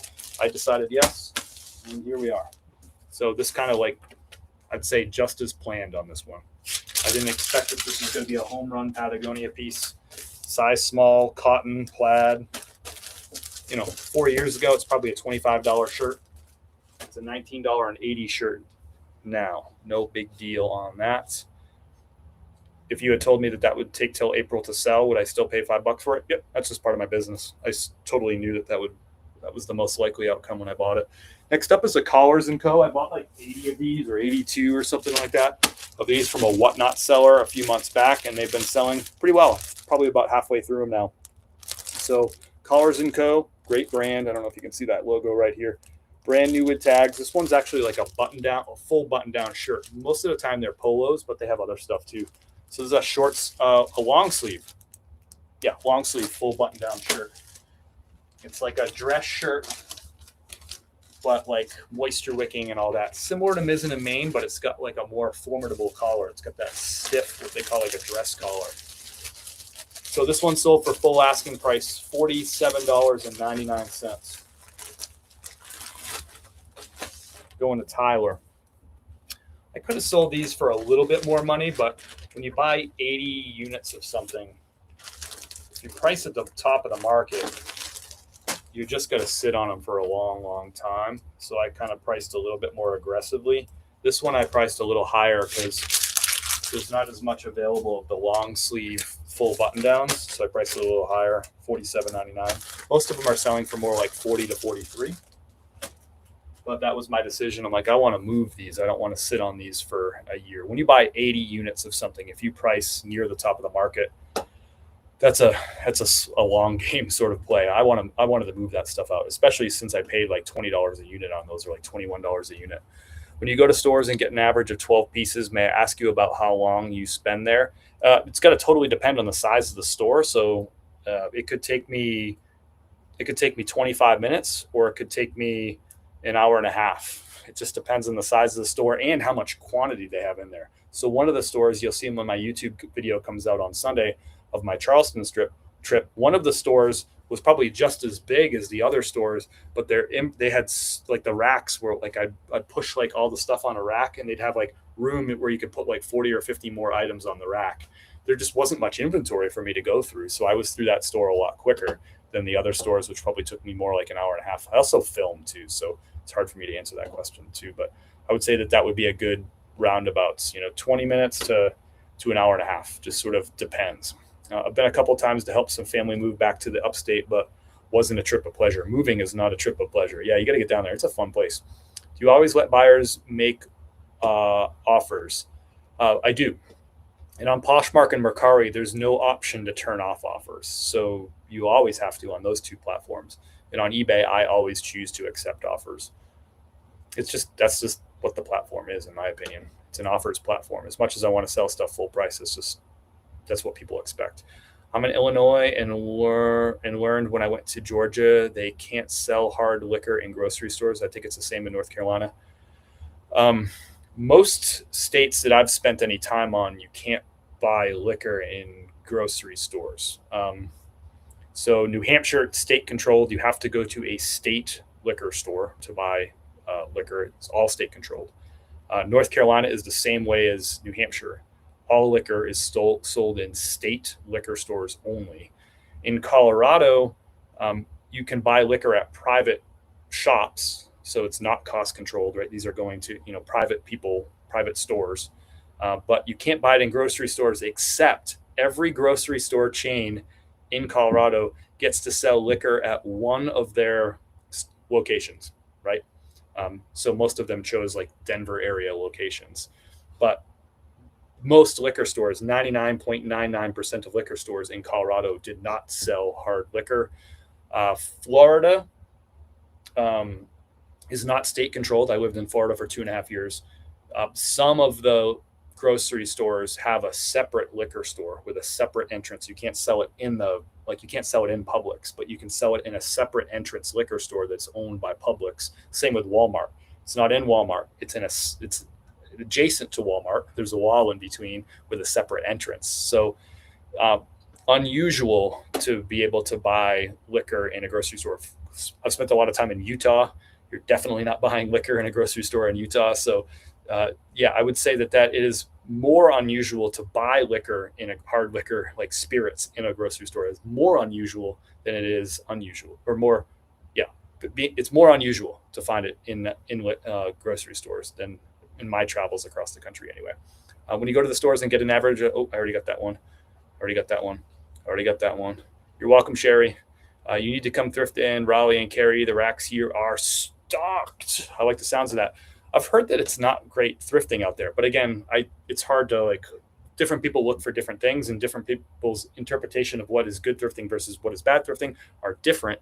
But I've heard a lot of people say that area is not good. But I have no idea. Until I go there, I never really know, because everybody has different definitions of good versus bad and all that stuff. Started running Facebook ads, picking up at your doorstep unwanted clothes and shows. And choose, and out of items I keep to sell, I donate 20% to Gary Sinise Foundation. Pick up the first load today. Interesting. I like it. Keep us posted on how that goes. It was a pleasure meeting you the other day. You source faster. You source faster than your videos. Oh, thanks. It was good to meet you. I was figured out we would cross paths at some point, and I enjoyed bumping into you and chopping it up a little bit. But yeah, that's funny. Would you? But yeah, that was really fun. I was like, it's a matter of time before we're going to bump into each other. And we finally did. So that's cool. That's interesting. In Illinois, every grocery store has hard liquor. It's just a dedicated section of the store. Yeah. In my travels, that is the exception. Even Massachusetts has private liquor stores, but you can't sell it in the grocery store. It's in the private liquor stores. I'm just trying to think of like all the states that I've spent significant time in. I can't even think of a state that I went to where there was liquor in the grocery store, aside from those handful of locations in Colorado, which actually I never went to any of those locations. So I don't know that I've ever seen it, to be honest with you. Bought some Hilo Hattie shirts. Is that a good brand? Really not such thing as a good brand versus a bad brand, Denise. I would say it just comes down to the pieces that you found. Some Hilo Hattie can be okay, and some of it can be not so okay. So I would just take a look at, like what are the recent sale prices for the item that you have, and take a look at the sell-through rate and make a determination if your pickups were good ones or not. Also depends on the price you're paying for them and all that stuff too. But it's hard to say for sure just from standing here if you got yourself solid Hilo Hattie or not so solid Hilo Hattie. Just don't thrift in Greenville, South Carolina, unless you want to be severely disappointed. I have thrifted in Greenville, South Carolina, and have been disappointed. So I know what you're talking about, but I haven't in quite some time. It's been a few years, even though I wish Greenville was good because it's close, right? I wish it was good. It's, in my experience, it's been like yours for sure. Brand new with tags, Peter Millar. This is a women's golf polo. I made a post 30 days ago that showed this polo shirt. It's got a company logo on it, not a country club, company logo on it right there. Brand new with tags. I made a post with this and a FootJoy like wind shirt that was also brand new with tags, company logo, different company on it. And I asked people, would you pick these up for $5 a piece? I think more than half of people said yes. But a lot of people had really strong opinions. I remember like one person was like, absolutely not, hard pass on the FootJoy. Some people were saying they don't pick up Peter Millar, whatever. A lot of opinions. Anyway, the FootJoy took 1 day to sell. FootJoy wind shirt took 1 day to sell. I paid $5 for it. I think it sold for like $25. This Peter Millar polo here took exactly 30 days to sell. Women's, brand new with tags, with the company logo. This sold for a best offer of $30. So those two ended up being really good pickups. Both of them out the door in less than a month, and both of them solid profit. So I'll take that all day. So don't be scared of company logos. You just got to know when to pull the trigger and when not. New with tags, that definitely kind of swayed my opinion there. The retail price on this shirt is $85.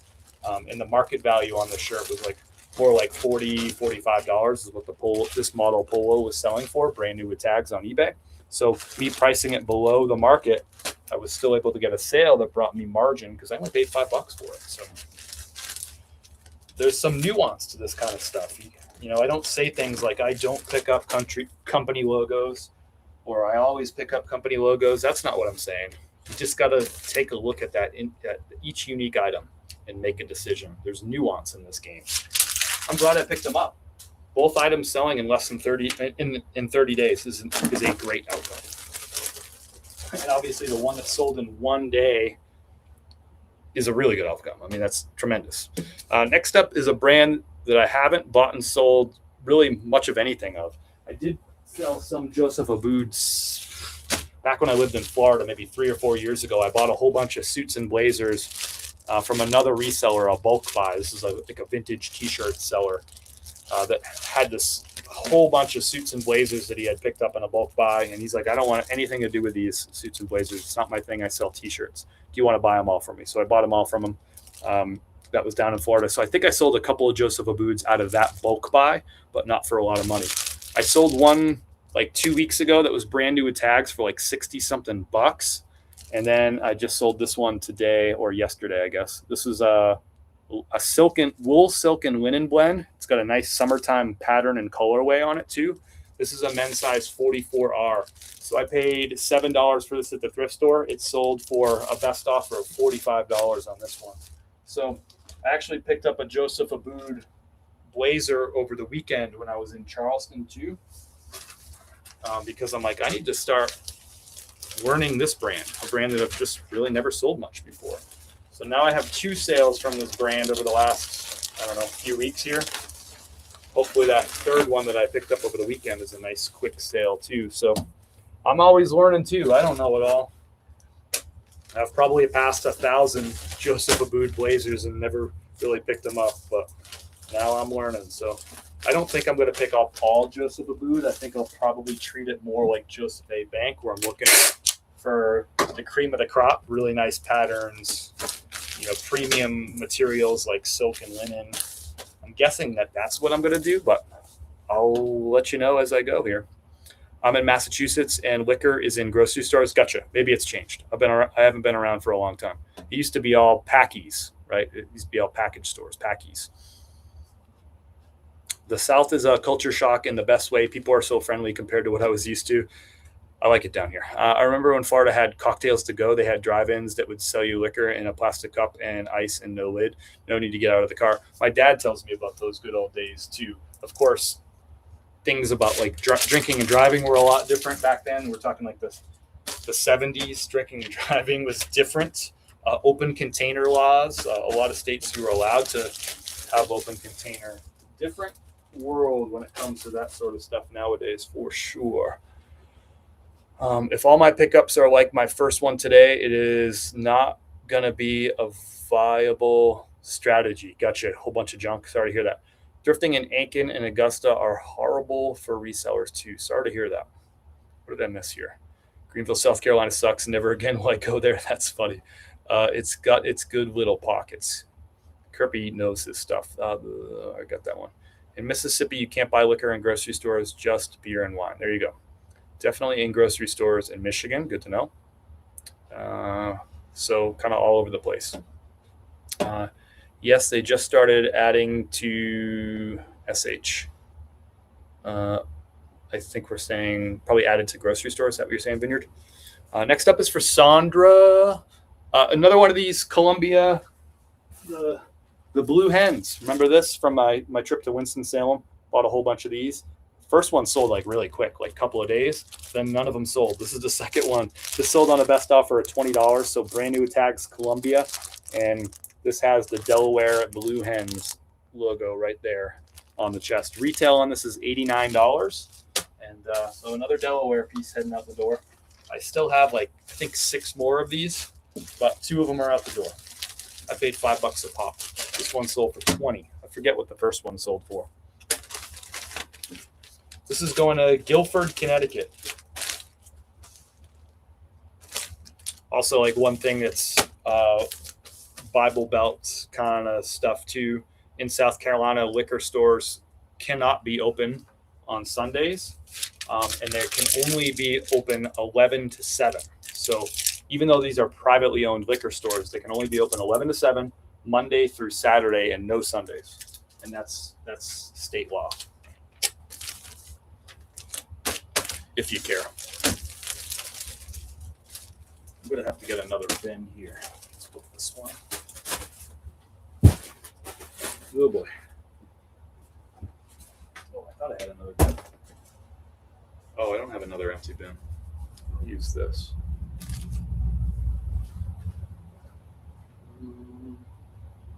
Let's see what we got here. I'll use this.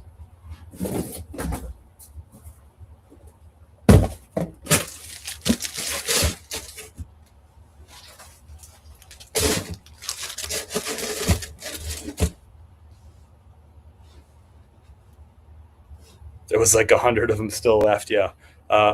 Ones that I wasn't going to pick up for stated reasons from the video. But yeah, that's funny that you Glad that you caught that one. I didn't know about the buying spirits in Michigan. You could buy them at all the grocery stores and liquor stores. Nice. All right.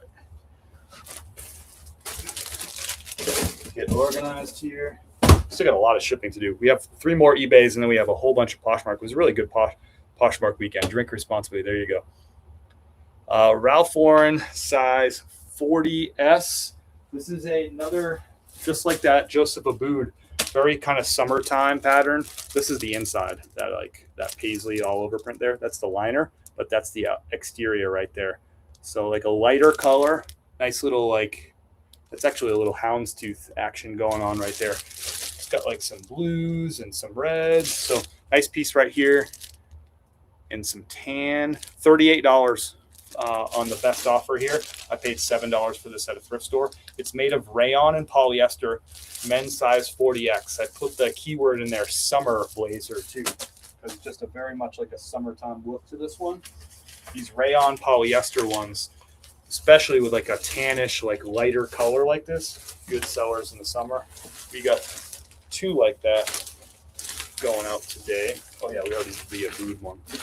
So this is going to Rob in Placitas, New Mexico.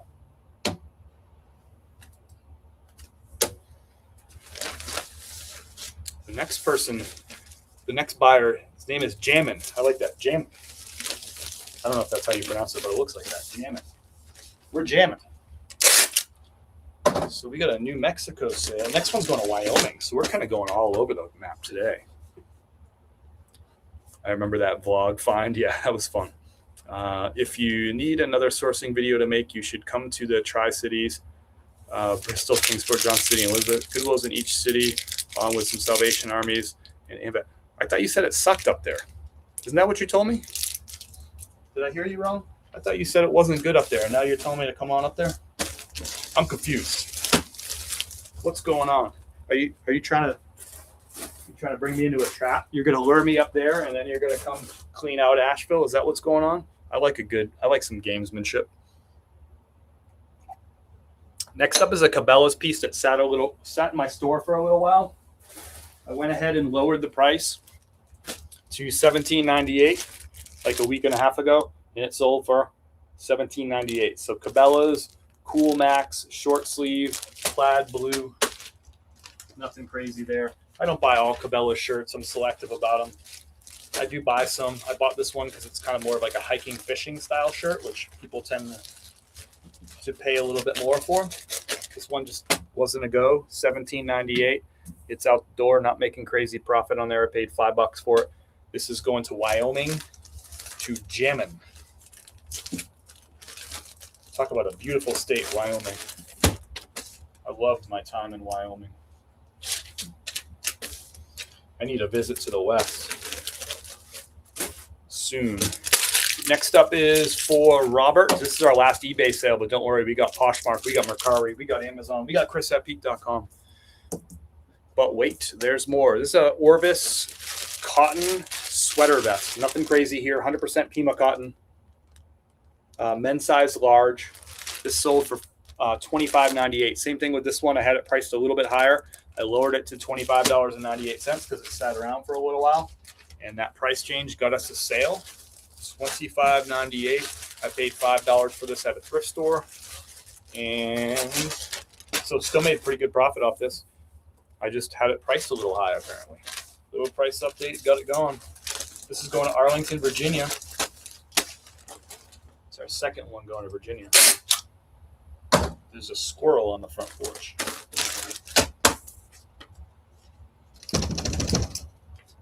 Now there's not a squirrel on the front porch. I had a Japan sale this week. That was a first. Nice. I shipped one earlier today, actually. That's funny. I can give you maybe a promising route for Greenville. Would make good content on beating other sellers. I'm here for that. I would like to do that. There's some places I want to go. I still haven't been to Lewis Barbecue down there in Greenville. So even if it was just to go to Lewis, I would do that. A lot of people recommended that we go to Lewis Barbecue in Charleston. But I was like, well, if we're going to go up, there's so many places to eat in Charleston. And if I can just go to the one that's in Greenville, I'll just do that because it's less than an hour from us, right? So we figured we'd save that one for Greenville, and we went to 100 other places. What was your best sale? We had a Polo Ralph Lauren shirt that was like a $35 profit item. That might have been the best one. But it just depends. I guess it depends on what you mean by best, Do you have any recommendations on where to look or follow to see what is in style for men's dress clothing, especially suits and blazers? Chris, I walked down King Street in Charleston, South Carolina, a couple times this week, but specifically, like we went through yesterday, we walked down the block that has all the high-end designers, Marine Layer, Untuck It, like all those brands, both had men's and women's stuff too. What was Veronica Beard, all those stores, right? The storefronts for these brands. And I think all the big cities, right, have that one little shopping area that's got all that stuff. Walk down that area, pop into some of those stores, look at what's on the mannequins in the front windows. That'll give you a pretty good idea of what's in style. You can probably do the same thing at the mall, but I think it's better to go to the company stores of those brands, because they know that's what's really in style. They know the fashion and stuff. Or just go online and do the same thing. Look at what they're showing on the websites, like what's at the top of all these websites for what they're showing off for all these like in style, in demand brands right now. That's what I would do. Super easy. Let me know. I don't want to blow up spots in my chat. I feel you, man. I appreciate that. It's kind of you. Do you get to try Paige's Okra Grill in Mount Pleasant? No, we did not. We were only in like Mount Pleasant for like a minute. Like I was out there just to thrift, like solo mission, and then like back. So we didn't eat anywhere in Mount Pleasant actually, but we have a big list of places that I would like to go back to. Just didn't make it to that one. We spent more, since we stayed downtown, we spent more time downtown than anywhere else, like 99% of our time downtown, basically. We went to Sullivan's Island too. We enjoyed that. But we just went to like, kind of like beachy spots along the water, beachy bar kind of places there. We rode like the beach cruiser bikes. So that's it for eBay. Let's switch over to, let's just get Mercari out of the way. I don't actually think I grabbed my Mercari sale. I think that might still be out in the garage. Nope, I got it. I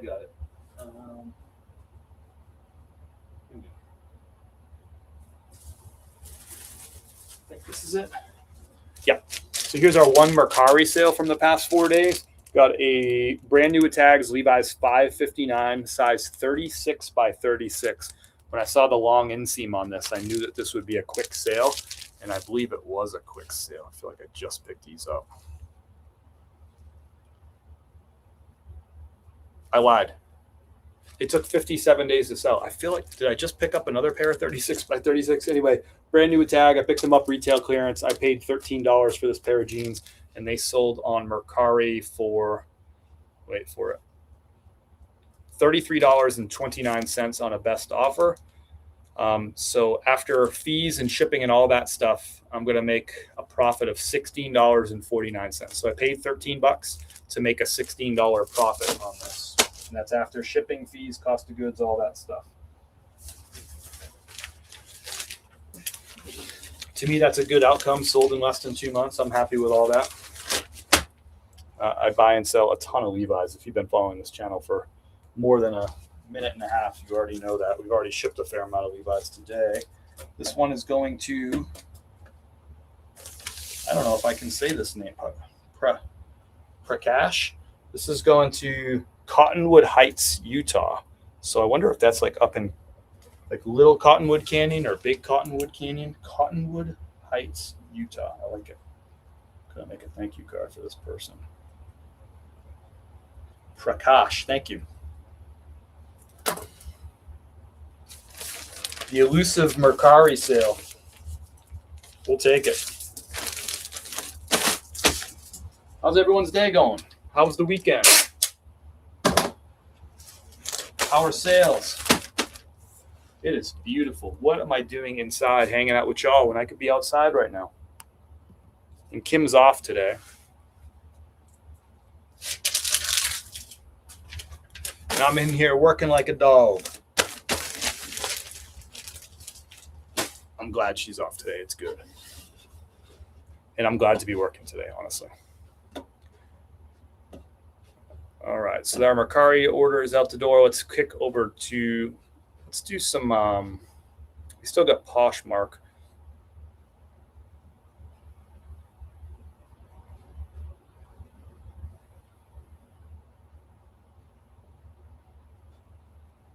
So we got an order. Trisha, are you in the live? We just got an order from Trisha on chris@peak.com. Or sorry, Trish.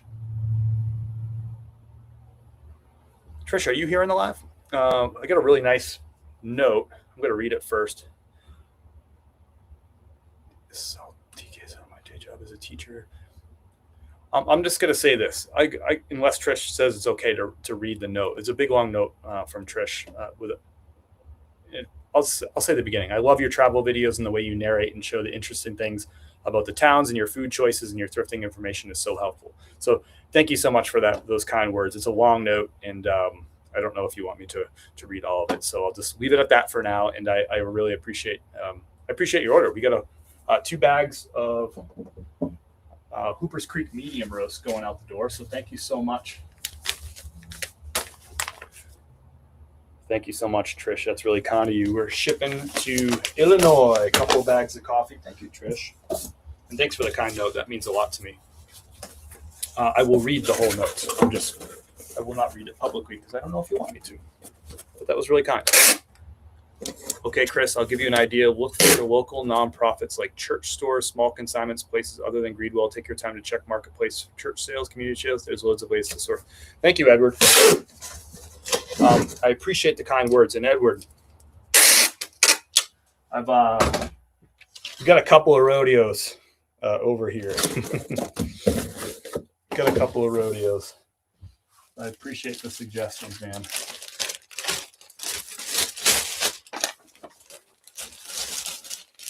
So this is going to Illinois. We got some fresh coffee. I'm not doing a good job of talking about my coffee.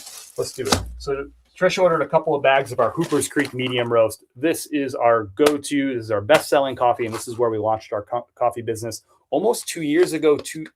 Sorry, I take that back. Almost 3 years ago to the day now, where we launched our coffee business. Hey, I'm full-time reseller now.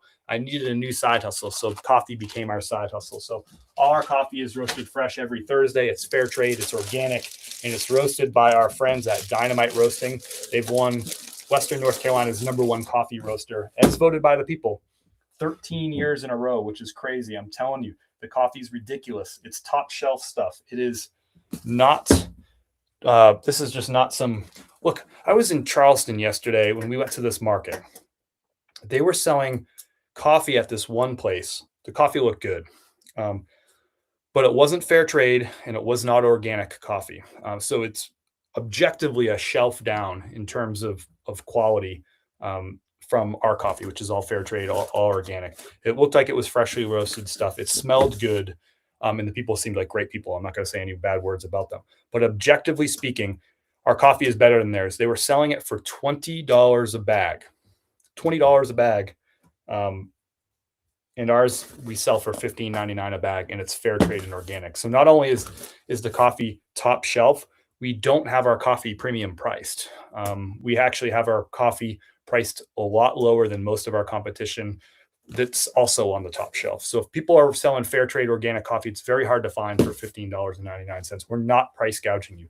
This coffee, all the time I go places and I'm like, they're selling coffee that's not fair trade and organic, and they're selling it for dollars more per bag than we're selling it for. So we're not trying to price gouge you. Very competitive in the market. We're actually fairly low in the market for fair trade organic coffee. So I'm just going to throw that out there. If you want to check out the coffee, I'm going to put the link in the chat right now. This isn't a hard sell. If you like coffee and you want to buy it from a small business like ours, awesome. I would love to ship it out to you, just like we're going to ship out for Trisha. We'll ship it out for Trish. We'll ship it out right here on the live, and with a big dose of gratitude. but I'm not going to talk you into it. If you love coffee, I think you'd really, really love our coffee too. So if you're going to drink coffee anyway in the morning, you might as well drink some really good coffee from someone that you know and you trust. I mean, this stuff is legit. Anyway, thank you, Trish. And I have to say that. By the way, we have a light roast. We also have a dark roast available too. All our coffee is available in ground and whole bean. So you choose ground or whole bean. If you like to grind at home, we got you. So Trish, thank you for the super kind note and your purchase. You don't have to buy something from us to support us, but it does mean a lot to Kim and I, supporting our side hustle, our small business.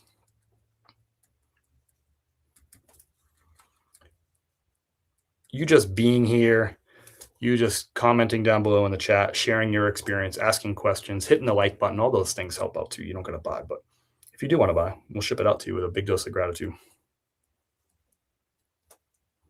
Trish, I hope you enjoy the coffee. And Kim and I really appreciate your support. It means a lot to us. Of course, we're going to ship it out faster than Bezos too.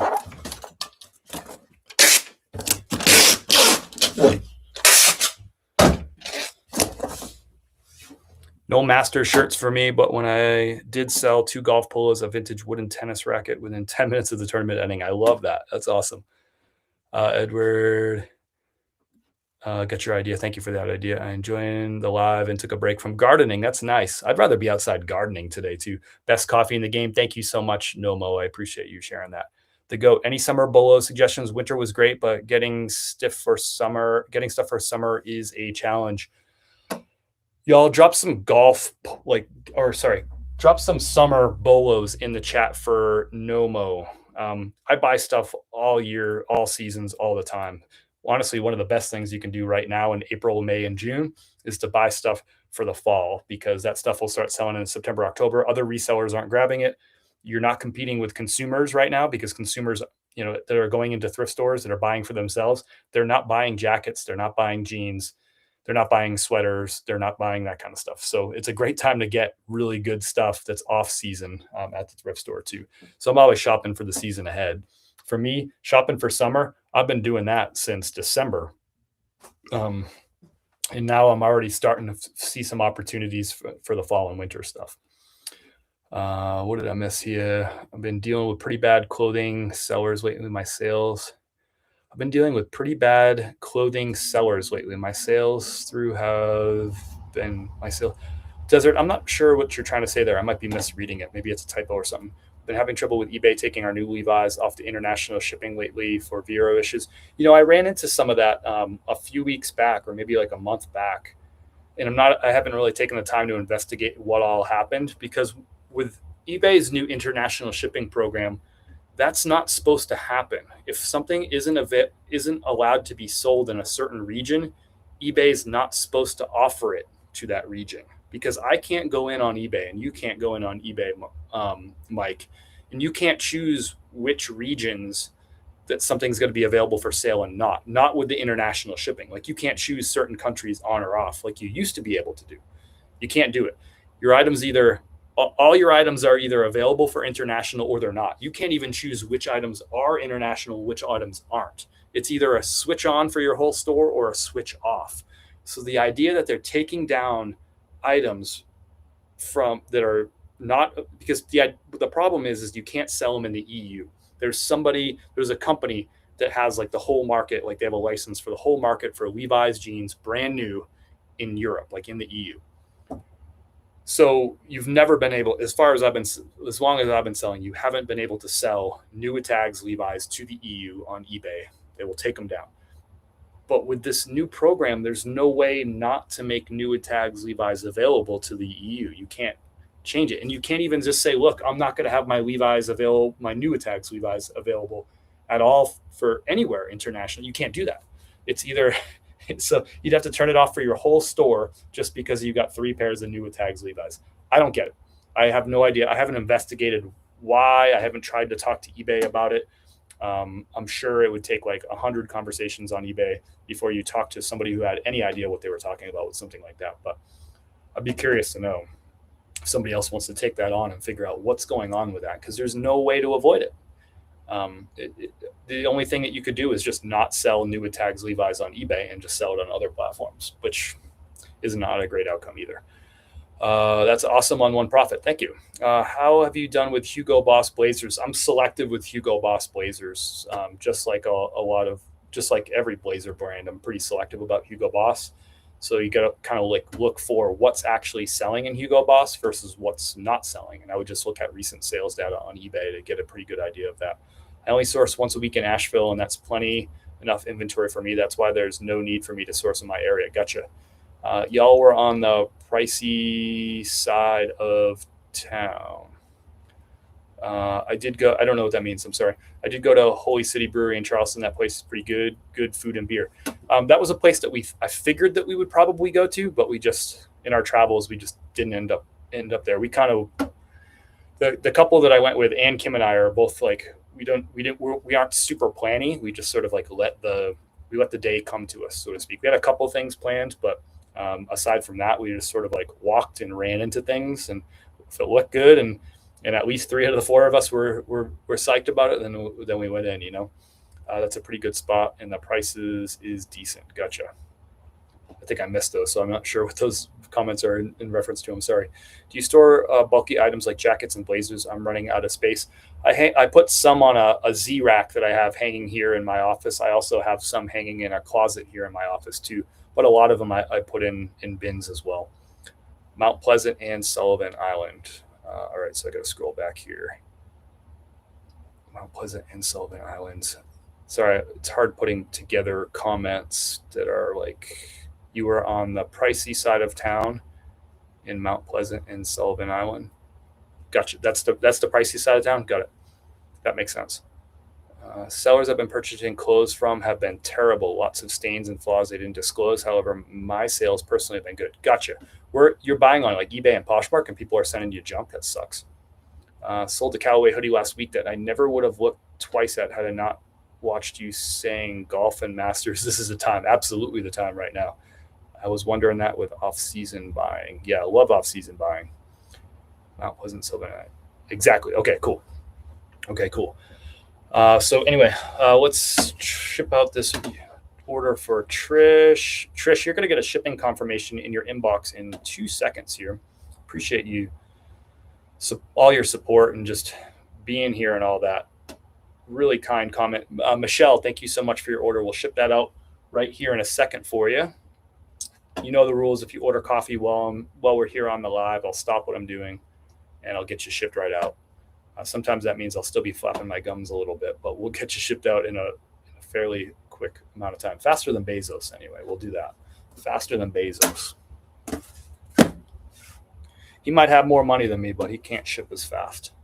Trish, you got a shipping confirmation in your inbox with tracking and all that stuff, so thank you so much. This is going out today, USPS, and it's going to Illinois. My guess is that you'll have this in 3 to 4 days.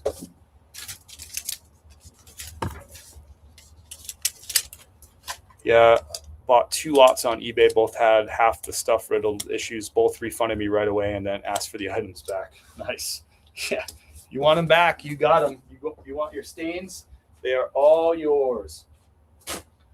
Thank you again, Trish. I appreciate that. Michelle, I see your order. Thank you, Michelle. So we got 1 bag of I think you're really going to like this coffee here. I really do think so. We'll get you all shipped out here. So this is our peak season. This is our rotating seasonal coffee. So this is our light roast is always changing with the season. So this is our spring seasonal light roast. It's from Rwanda. This is one of our favorite, if not our favorite, seasonal light roast that we've ever had. And I think we've had 10 or 11 of these now since we launched this product. So this is the spring one from Rwanda. It's fair trade. It's organic. And this is single origins. So this comes from one cooperative of farms in Rwanda. And I looked at like the Google maps and like the images of this area, like where the farm where this coffee comes from. It is a beautiful area just east of the Congo, right over the river, just beautiful hillsides, just a magnificent looking place. Legit coffee coming your way. Going to have tasting notes. Remember, this isn't flavored coffee, but tasting notes of juicy peach and floral vanilla. So it's going to have just a hint of like this subtle juicy peach. It's really not fruity at all, just that hint. And then boom, you get that like floral vanilla that comes in at the middle, and then in the aftertaste. Really cool cup of coffee. Kim and I have been really enjoying it. So psyched about this one. I'm glad that you get a chance to try this one. Thank you for your order. And this is going out to Michelle. Michelle is in Saline, Michigan. So Michelle, are you still here in the live? This is heading your way. You're going to have a shipping confirmation in your inbox in just a moment here. I'm so glad that you're getting a chance to try this coffee. We have drank more of this light roast than any of the light roasts that we've had. Usually Kim's not as big of a fan of light roast. She just prefers like darker roast coffees. But she has been digging this one, and she's the one driving our coffee decisions in the morning. She's the one usually making it. She's been making us a lot of this light roast, and it has made me very happy. I am really enjoying it. Michelle, thank you so much.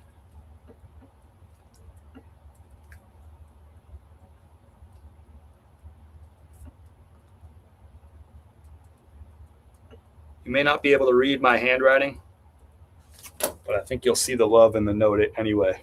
Thank you, Michelle.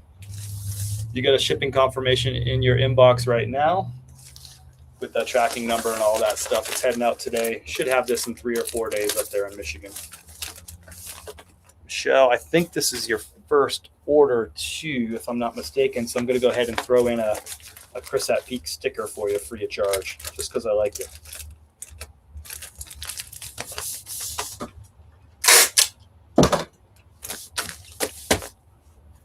All right. You are out the door, Michelle. Thanks so much. And I'm going to again drop. Michelle is still here. Thank you so much. Bezos has competition. His net worth is a little bit better than mine, but we're catching up. I don't think there's any way to catch up with that. So thank you so much, Michelle. I'm going to drop our website for the coffee. If you geek out about coffee, there is more than enough information on that website for you to geek out about. If you want to learn about what the varietal is, exactly where the coffee came from, who roasted all the, or who roasted it, but also who grew it and all that stuff too. It's all there. Our favorite coffee, our all-time favorite coffee is our medium roast, and it is our best seller. It is such a balanced cup of coffee. So if you're not sure which coffee to order from us, you're like, I don't even know what I like. Try the medium roast if it's your first order. It is super well balanced. Just such a crowd pleaser type of coffee. It won't offend anybody because it's just really balanced. Little hint of like sweet milk chocolate, but just a little hint. And otherwise, just very balanced. It's our daily driver. We drink more of our medium roast than anything, and it's truly our favorite coffee in the whole world. When I reached out to Dynamite to like exploring like a coffee partnership, I was like, well, we'll start with our favorite coffee in the whole world and see what they say, and then we'll move down the list to other roasters. And they were like, yeah, we can work with you. And it was like so easy. I was like, this is amazing. So it's a real treat for us to be able to share a taste of the mountains here, a taste of Western North Carolina, our favorite coffee, one that we've enjoyed for years. This is our second time living in the area. And we just always have ordered this coffee from Dynamite Roasting. We've ordered other stuff too, but this is our go-to and always has been. It's our favorite. We longed for it when we lived in Florida and we lived in Colorado. We, of course, drank local coffees from those two spots too. But when we got back, we started drinking it again. And it's just such a treat to be partnered with them on literally our favorite coffee in the world. That's just the way it is. Why did you stop doing shows on Whatnot? Sugaries. I made a business decision to double down on eBay, Poshmark, and to start selling on Amazon at that time. It was a more profitable decision for me at the time. Kim was laid off at that moment for her job. So although we saw the potential in building Whatnot for the future, we had been selling on Whatnot consistently for 7 months, once a week, sometimes twice a week. And we saw the potential for that business, but it became a point when Kim was laid off that like, you can't pay your bills with potential. You pay your bills with profits. So I made the decision to double down on eBay and Poshmark, and that made me turn off a couple of faucets. So I was getting a lot of consignment stuff. So I was having people send me some of their best inventory, which we would then sell on Whatnot and then pay these people out instantly. So just like instant consignment, basically. And we got a lot of great stuff from a lot of people who follow us. And it was great. They got paid really quickly for items that they were finding. And we were able to offer stuff from all over the country, just awesome picks, new with tag stuff, used stuff. It was really fun. And we really thought that we were building to something cool. But, you got to make business decisions with your business. And when we had zero income coming from Kim's side, the idea of just moving towards a potential of something 6 or 8 months ago being awesome was just not something we could afford to do at the time. I just had to double down on the eBay Poshmark. And I'm grateful. It's funny the way things work. I'm grateful for kind of where we're at with this thing and what we're doing with our business right now, and the big focus on YouTube and all that. It's been a lot of fun for us. So we feel like we're just kind of getting started with the potential of this YouTube thing and the travel to thrift thing, which we're just having. It's just so much fun and so much potential there for us. So we're excited for where we're at.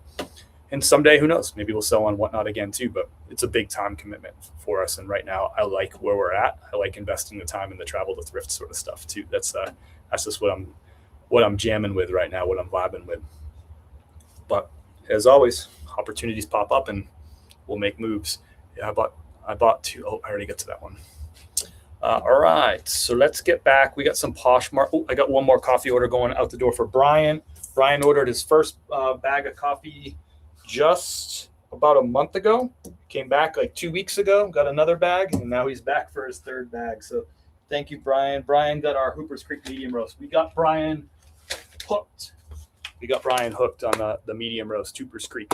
Remember, $1.50 from every bag of Hooper's Creek medium roast is donated directly to families in our neighborhood, like straight to them, cash, check, straight to those families. $1.50 of every bag of our medium roast is still donated to families that were impacted severely by Hurricane Helene. And when I say severely, like meaning their home was either completely stripped to the studs and rebuilt from the inside out, or that their house was completely ruined, demoed, and then rebuilt from the ground up. So those are the families that we are supporting in our neighborhood, the people that you helped us support right from the beginning of the whole hurricane. Within days of the hurricane happening, we had their fundraiser up and rolling, and we were bringing money right from you straight down to these families that are 100 to probably 200 yards away from us down the street. I can see their homes, and it'll be hard to see them in another week or so as the foliage continues to grow in. But so $1.50 from this order is going directly to a family down the street that was impacted by Hurricane Helene. So you can feel good about your order. You're not just getting great coffee. You're not just supporting our small business and our roasters' small business. They're a small business too. They only have 15 employees. Talk about small business, right? But you're also supporting our neighbors, some people who got, hit by, just the worst of the worst. Not having a home for some of these families didn't have a home for 6 or 8 months that they could live in. They were staying in a hotel, staying with families, sleeping on couches. So, thank you so much for continuing to support those folks. Whether you're buying the coffee to support them or not, you are. When you buy our Hooper's Creek medium roast, you are supporting just regular folk who, just got hit, punched in the mouth effectively. So thank you so much. That's all our coffee orders. If you do get a coffee order in during this live while I'm shipping, if I don't see the notification, just let me know down below in the chat and I'll get your order shipped right out during the live. Hurricane Helene was pretty disastrous. It passed through Charleston also. Yeah, it was not a fun time, but brought our community together like I've never seen before. All right, next up is Poshmark. We get a lot of Poshmark orders and some really good sales. A lot of new tag stuff on Poshmark, but a mix of everything. Let's kick things off. We'll start at the bottom, move to the top. We got a Johnny O. Here's another example. Got a few of these actually of old inventory that we moved out. Happy to move on from it. Didn't make a lot of money, but this is what you have to do if you're going to be in the clothing business. Ups and downs in fashion, ups and downs in trends, ups and downs in brands. So I got a Johnny O right here. This brand doesn't sell like it used to. I still pick up some items from Johnny O. This is a golf polo with a country club logo on the chest. Gaston Golf Club on the chest, little crest. This sold on a best offer of $15 on Poshmark. I paid $5 for it. Not getting rich on this item at all, but I bought this a couple years ago. Since then, Johnny O has seen a downturn. and not a particularly desirable country club. So here we are. It's sold. $15. We'll get it gone. Happy to accept the lower offer on this, and this is going to. There's a lot of Poshmark orders. It's a really good little stretch of Posh. This is going to Sean. Thank you, Sean. Got a lot of like golf stuff going out on Poshmark. A lot of polos, shorts, golf pants. Like golf is popping on Poshmark. At least this weekend it was anyway. eBay not allowing canceling winning bids for auctions anymore seems like a good move. I didn't know that was a thing. But it only took them like 20 years to institute something that they should have done 21 years ago. Like that sounds like a good positive move. So first Poshmark out the door, and it's just a get it gone type of item. Next one's a brand new with tags. Brand 7 Diamonds. I actually had a couple of 7 Diamond brands 7 Diamond sales that I shared with you just over the last couple of days. This is a brand new with tags, $69 retail on these golf shorts. Brand new with tag, moisture wicking. Here's the logo right there, 7 Diamonds. And this sold for best offer $32. I had multiple pairs of these in a couple of different sizes. They were all camo, and sold a few of them already. Oops. I'm using my free USPS ground advantage materials that I got through Poshmark for these. So this is that bubble mailer. So this is going to Rich. Thank you, Rich. I think I paid $10 a piece for these, retail clearance. So sold this for $32. Great. Love it. Love it. This is a long live. How long are we into this? Feels like a while. We've been hanging for a bit. I don't have like a little, it used to show me like a little timer on the top. Oh yeah, 2 hours and 6 minutes. And we still got a lot of sales to go. We're looking at 4.5 days of sales right here. Kim and I were gone in Charleston, South Carolina. YouTube coming soon. And we just got back last night. So you get the pleasure, I guess, of seeing a whole bunch of sales. Pleasure or pain, I'm not sure which. Next up is a Faraday shirt. I sold 2 of this exact same shirt, brand new with tags. It is a linen blend shirt. Retail on this is $168. You can see right there. The brand is Faraday. Great seller right here. We saw, I'm pretty sure we passed a fair. Oh, maybe we didn't. I think there was a Faraday store downtown Charleston. I could be wrong though. A lot of these brands were there. So $168 on this one. This one sold for $55. And I sold 2. Where's the other one? Didn't I sell 2? Am I making that up? Yeah. This one sold for $54. The other one sold for $55, both on best offers. And they're both the same size, so I can't mess these up. I was like, I don't want to get these mixed up, but it's literally the same shirt, same size, both men's large. One for $54, one for $55. I think I paid $20 to $25 a piece for a whole bunch of Faraday retail clearance. It was a lot to pay, and I was buying these in February when comps for linen shirts were not great. But I was like, I bet you the prices are going to get better for these as we get into the spring, because the retail price is $168 on Faraday. I'm like, I'm going to be able to sell these for 50 plus. I feel pretty good about that. And here's 2. I also sold one that was a similar, it was a terry cloth shirt. It sold last Monday. I think I shipped out on the live. So they're starting to sell, and my prediction is right. If I just looked at the data that was available to me in February, these were not a good pickup. But I was like, people aren't buying this kind of crap yet. They're going to, you're looking at 90-day sales history. And 90-day sales history, when you're looking at in February, you're looking at January, you're looking at December, November. People aren't buying like linen, kind of summery short sleeve shirts then, by and large. I'm like, sell-through rate's got to go up. The average sale price is going to go up. I'm going to pick these up, and it's going to work. And here we go. It's working. So another one, again, same exact shirt. Faraday, brand new with tags, retail $168. This one sold for $55. This is going to Wesley. I don't have a ton of these, but I want to say I have maybe like 12 or 15 Faraday pieces that I bought for between $20 and $25. Just got an email today. It's breaking news. Elliot Moore from News Now breaking the eBay news that you cannot cancel your order on an auction win. Why did it take them? eBay's been around, and they started as an auction site. What, back in 1994 that they started? Explain to me how it took them 32 years to institute a policy that they should have figured out after the first 6 months. They should have done it 31 and a half years ago, but they got it done. Breaking news from Elliot Moore now.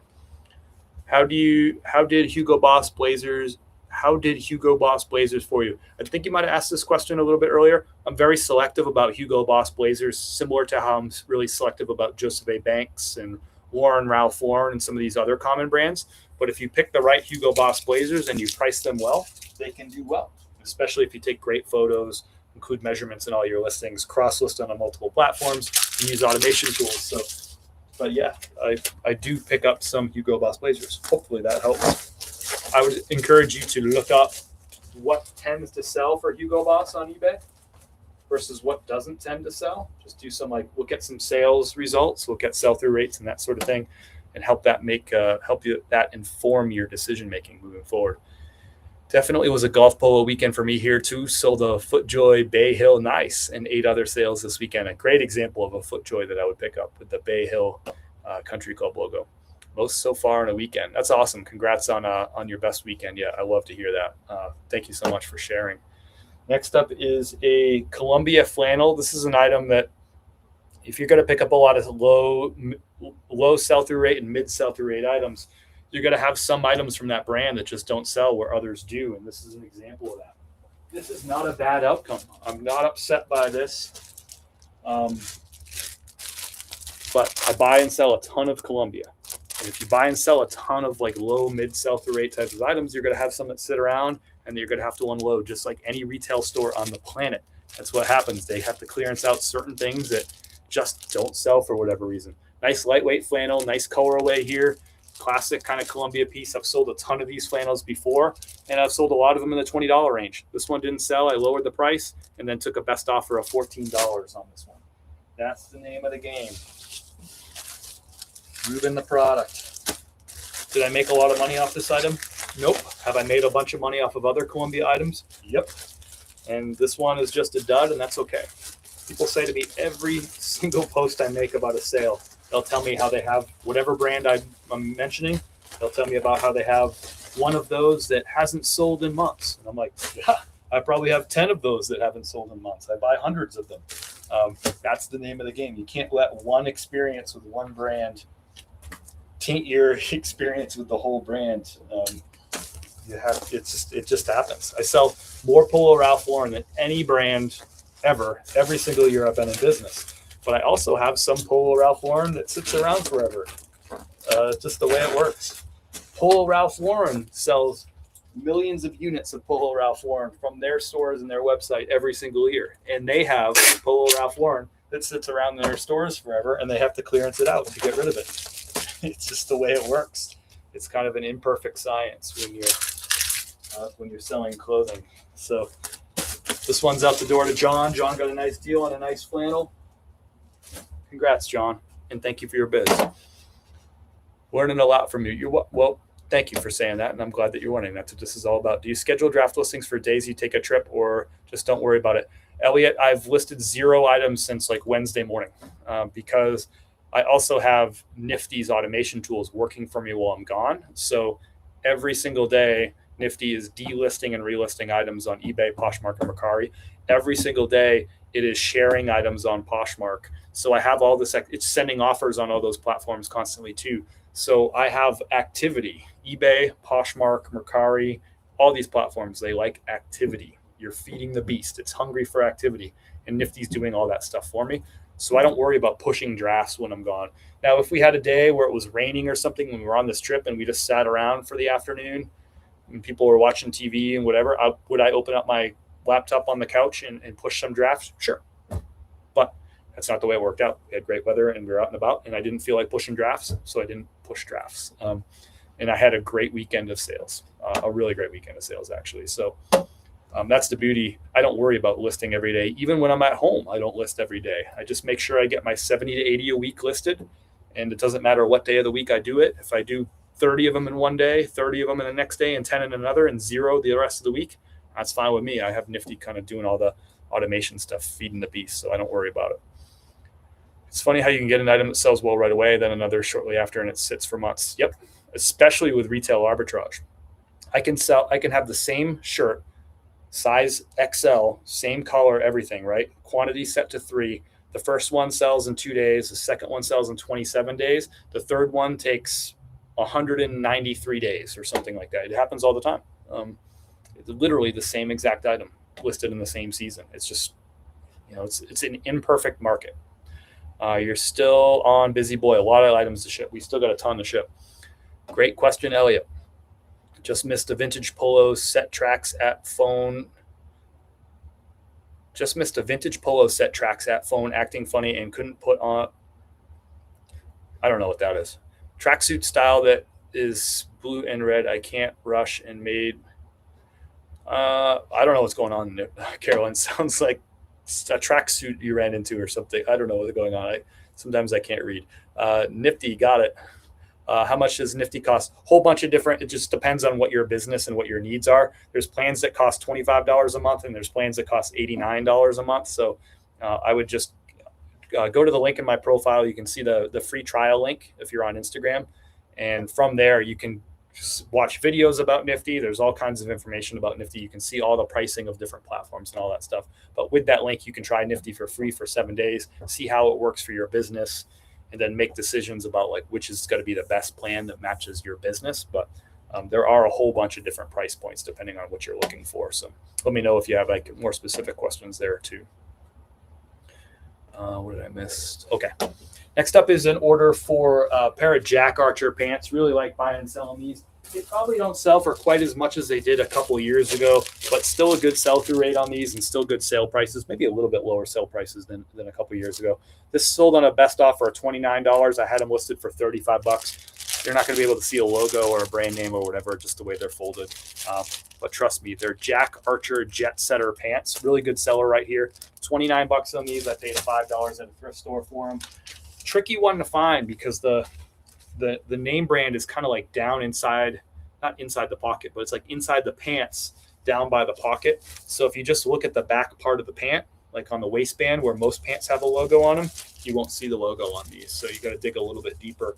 Easy one to miss. I'm sure resellers at this very thrift store missed this item. I bet you a bunch of them did as they were skimming through the pants. But I also felt, I'm like, ooh, this is like a good golf pant. Like I could feel the quality. Dug inside the pant. Jack Archer, easy money, $5 into $29 here.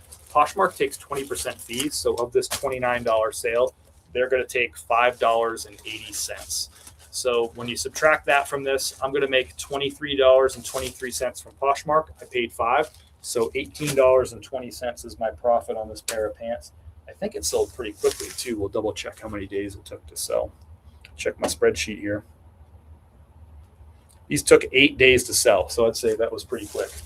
So good find there for $5.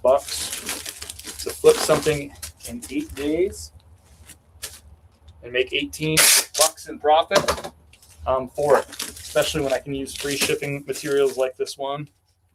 That helps too. These are going to Samuel. Thank you, Samuel.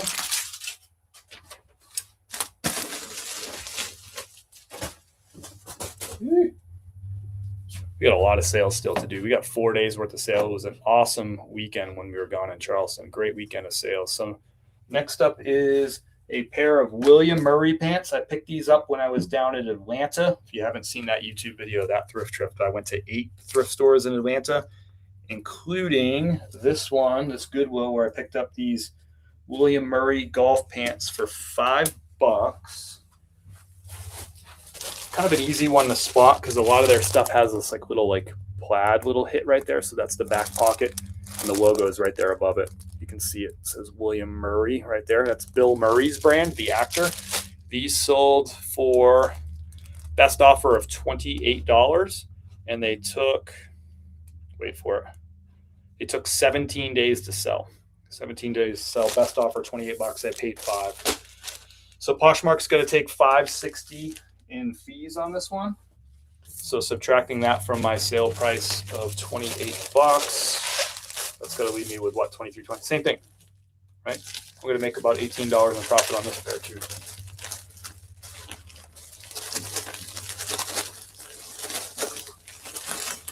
Golf polos don't sell as well as they used to from William Murray. It was hot 2-3 years ago. It's cooled off. Part of the reason it's cooled off is just because people are still buying them like crazy. It's just there's so much more inventory available. There's so much more supply. So this pair is going to Christopher. Christopher's in Chesapeake, Virginia. That's our third Virginia sale. Do you have links for your supplies list, mailing materials? I do. I'll drop that link right here for you. Good question. So in the chat, I just dropped that link. That's going to take you to a whole list of all the supplies that we use for our business. So shipping supplies, listing supplies, our photo lights, the workbench that I'm working on, the laptop, everything that I use for my business is linked there. The stuff that we use to brew our coffee and grind our coffee is linked there. The stuff I use for YouTube, all that stuff is linked there with descriptions. But most people ask about like shipping materials and stuff. That's all linked there too. Boxes, bags, poly bags, clear poly bags, all that stuff is linked right there at that document. Do you eat at Biscuit Head? There's a Biscuit Head up in like West Asheville. That's like for us to get there is like 25 minutes away.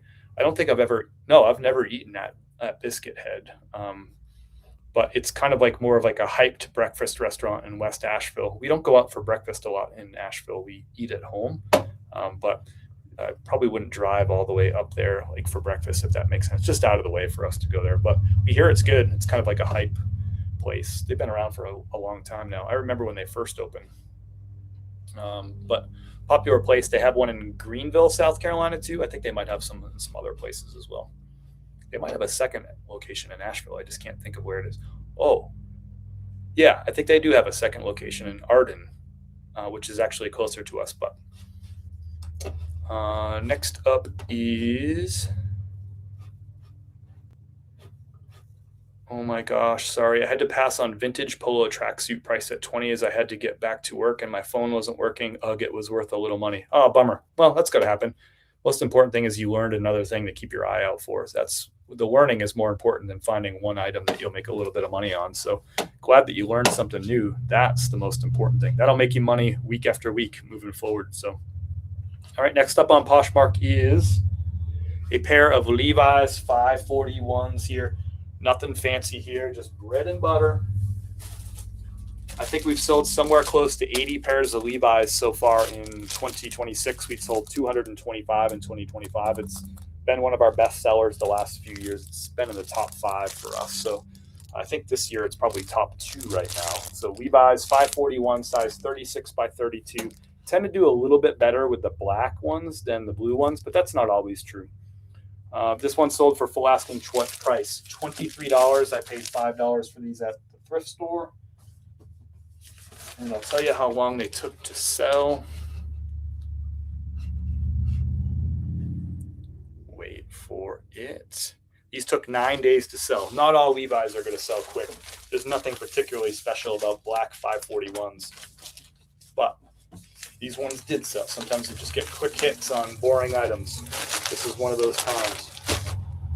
This order is going to Jacqueline. Thank you, Jacqueline. These are going to Dayton, Ohio. I think that's our first Ohio sale of the day. Welcome in, everybody. Hope you're having a good start to your week. We still have a lot of shipping to do. 4 days worth of shipping. A lot of eBay. We're done eBay finally. A lot of Poshmark. That one's out the door.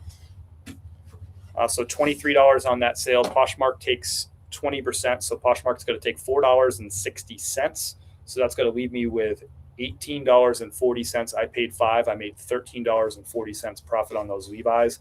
They only took 9 days to sell too. So to me, that is just an awesome outcome.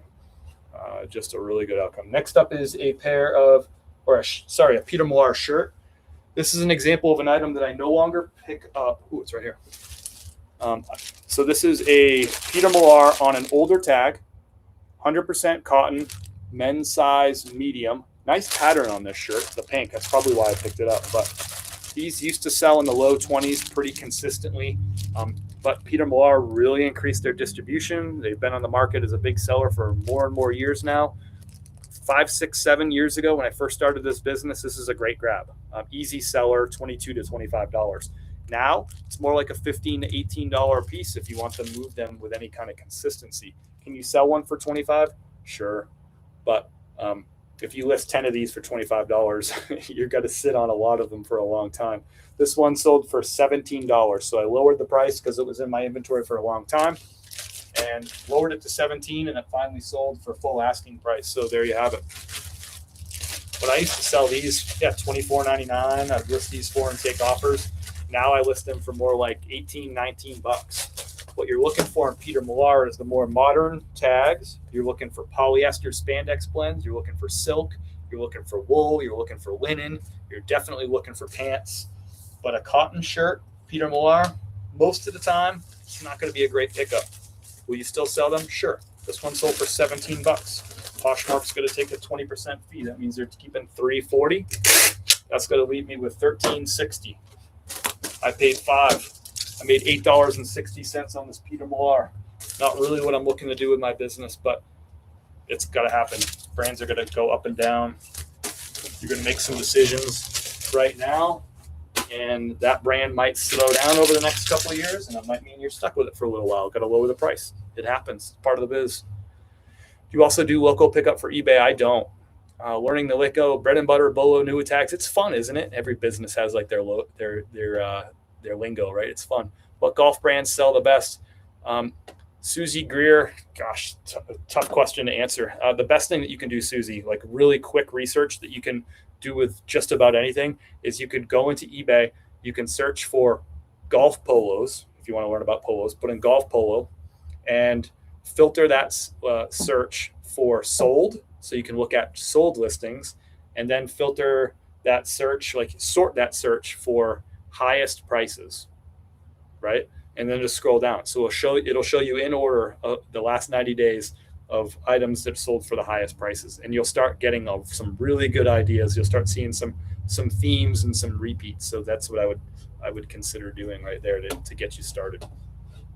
It's just such a loaded question. There's so many, I could just rattle off brands, country clubs, and golf has so many different things: vests, pants, jackets, polos, hats. There's this golf shoes, and there's different answers for all those categories. So you could just do some super simple research that way, and that will get you started. You're welcome. Next up is Isaac. Oh. Whoa. Did I put the wrong label on that one?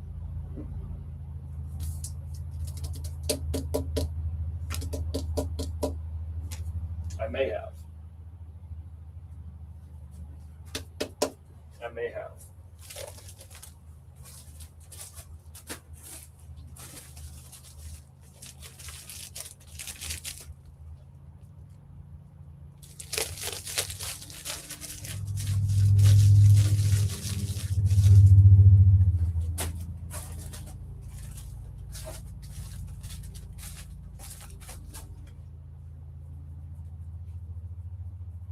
All right, I'm confused. I can't walk and chew gum. I got to figure this out, though. Samuel.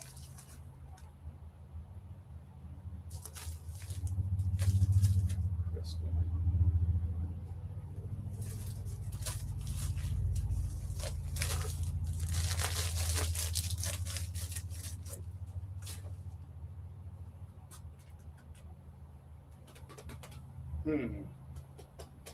So this is supposed to be the 541s for Isaac.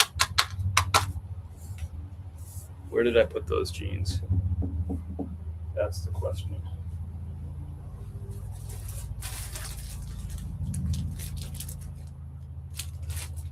That's right.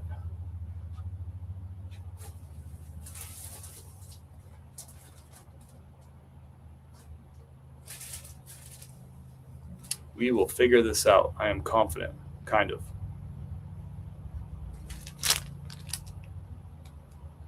I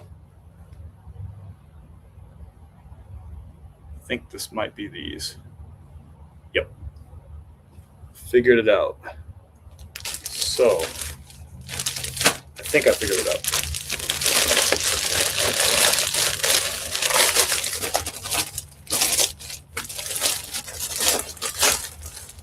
Haha. Dodged a bullet. All right. So this is going to Isaac. Got a little turned around there, but we are back in business. Isaac's got his 541s.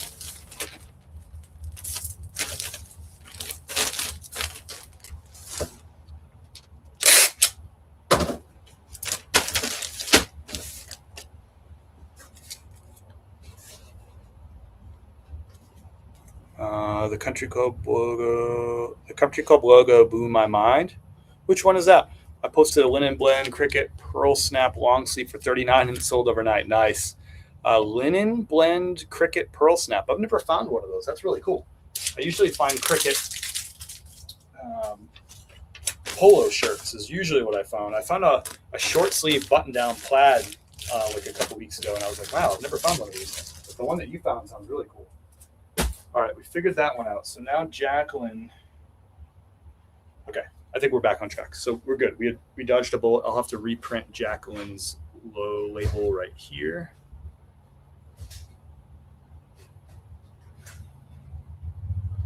The joys of live TV.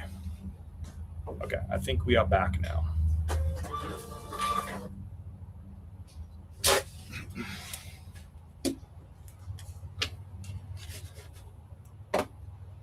Okay, next up is a Masters vest, our second Masters sale of the weekend. This one came in yesterday when we were in Charleston. We were sitting at a restaurant actually watching the Masters, and I got a Masters sale. I was like, how about that? That's pretty cool. So this is a Masters collection. This is a vest, like a performance, kind of a wind blocking, rain resistant vest right there. Masters logo on the chest. Nothing fancy. Sold for $38. I paid $5 for this at the thrift store. And let's see how long that one took to sell. But $38. So Poshmark's going to keep 20% fees, right? So that's going to be $7.60 I'm going to pay for fees. That's going to leave me $30.40. I paid $5. So I'm going to make $25.40 off this sale after shipping, fees, cost of goods, everything. And this one is going, it literally took I picked this up. This is how random the world is, and like the reselling world is. I listed this on April the 2nd, 2025. So 1 year and 10 days ago, just before the Masters last year. Why didn't it sell during Masters week last year? Who freaking knows? But it sold this Masters weekend. And by the way, it made it through the weekend. It didn't sell on Thursday. It didn't sell on Friday. It didn't sell on Saturday. It sold yesterday on the last day of the Masters. And it survived the whole Masters weekend last year. So there's no rhyme or reason to this sometimes. Maybe if I was priced at $29, it would have sold really quickly. But you can have good items that are in season that inexplicably don't sell, and then they do. And this one sold. Good outcome. $38 on this. Solid profit on this. And it's out the door. It's going to Matt. Thank you, Matt. So even if you do a lot of things right in this business, you can do everything right in this business. Even price it right. Great photos, measurements, cross lists, automation tools. And you can inexplicably have a high demand item that just sits around for a little while. Takes some time sometimes. But this one still sold. I think this was full asking price too, so go figure. All right, next one is a Collars & Co. This is our second Collars & Co. sale of the weekend. This one sold for a price. I promise that much.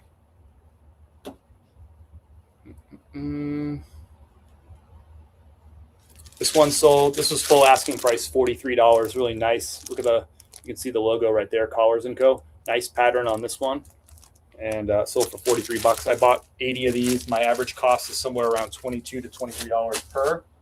and they've been selling off. Probably sold about half of them at this point. I picked them all up in February.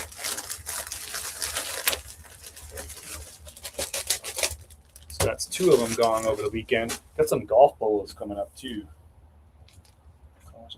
So this is going to Curtis. Curtis is in Spartanburg, South Carolina. This is right by Greenville, so this is about an hour away. He drove through Spartanburg last night.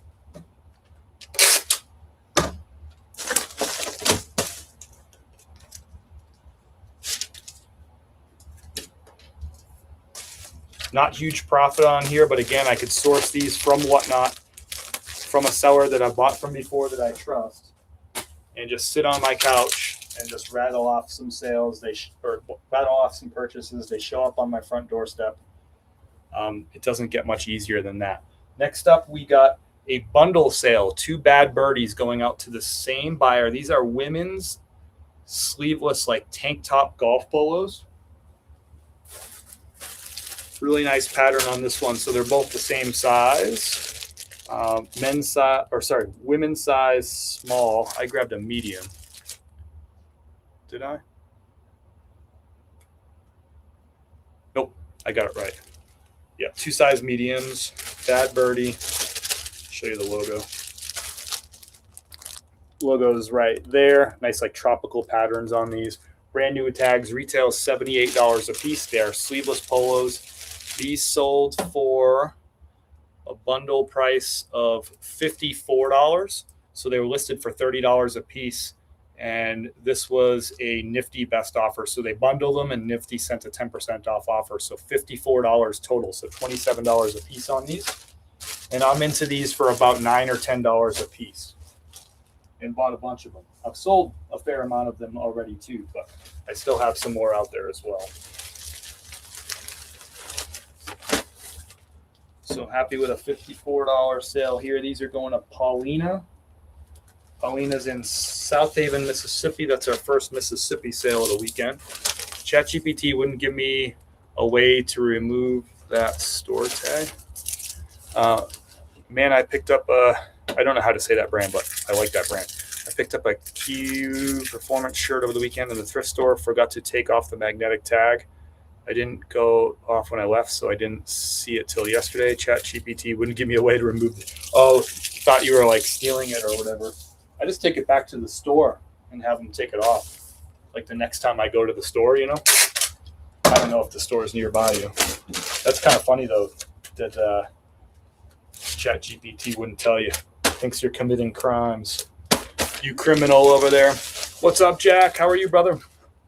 Welcome in. Always a pleasure to have you, man. What's good? Next up is an order. LL Bean. Here's an old inventory. Old inventory that I'm clearing out. This is not something I really pick up anymore. For a while, this did good for me. So this is an LL Bean, not just your standard cotton LL Bean. This one's a nylon blend. It's mesh. It's got the mesh vents kind of thing. Great like fishing, hiking shirt right here. Nice pattern I thought on it too. Men's size something. Men's size large, sorry. And these used to sell for me, but you know, there's just the market's so flooded with this kind of stuff at this point. So I don't pick them up anymore, but this one here sold for $13. So this is just like a get it gone. I got an offer of $13 after I lowered the price. Sure, I've had this for a couple of years. Get rid of it. So we've had a lot of sales like this weekend, and I'm all for it. To me, this isn't a loss. This isn't an L. This is just part of the business. If you're going to sell volume, you're going to end up with some stuff that inexplicably just sits around.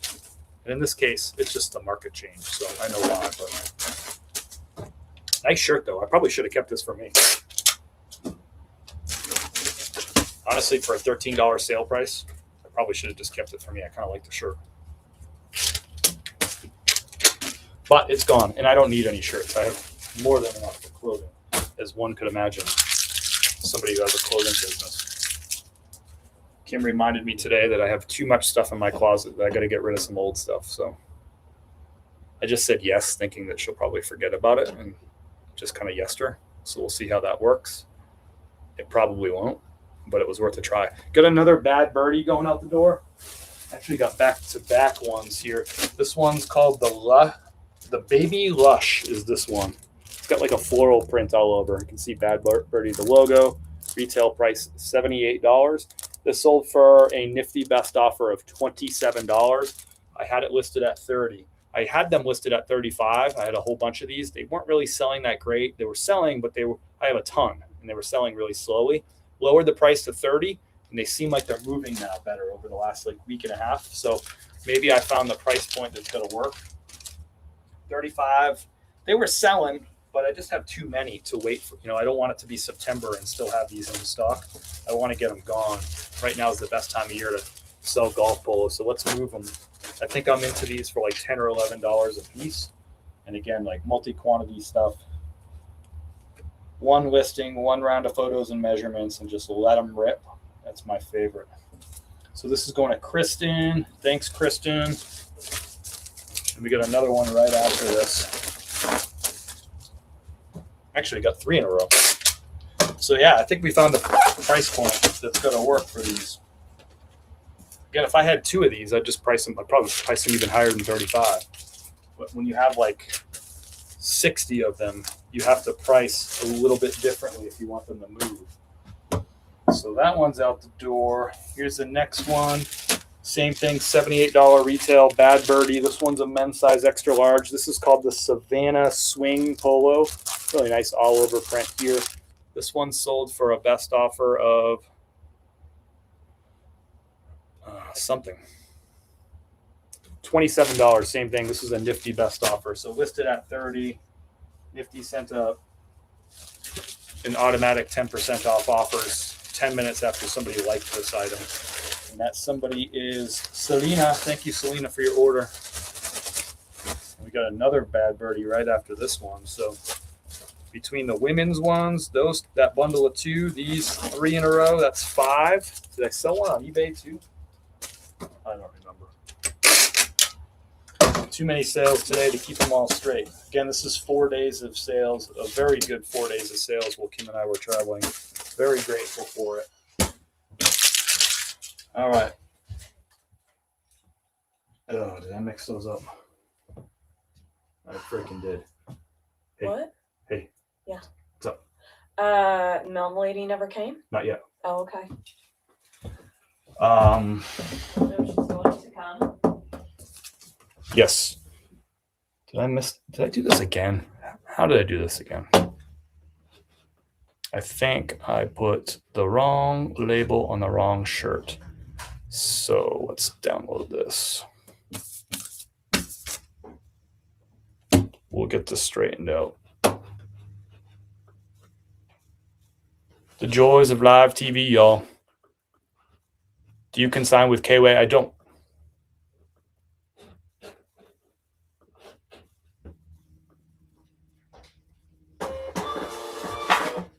Okay, so printed that one out. So that's Tim got this one. Tim got, okay, another Bad Birdie.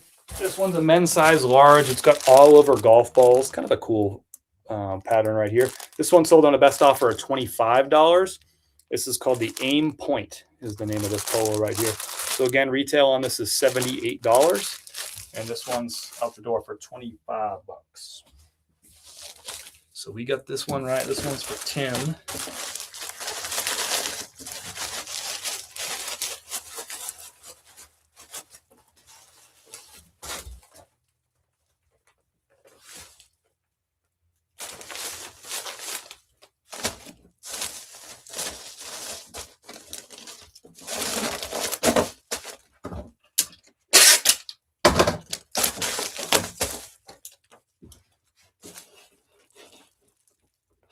Mowed yard, pulled the sweeper around, and got all the grass up, planted grassy. Look at you. My neighbor was doing all kinds of stuff like that today too across the street. He's got like a big fancy, he's got cows and stuff. So he's run like a ranch over there for a long time. So he's got a really nice tractor. And he was out there. It looked like he was having fun doing all that stuff earlier.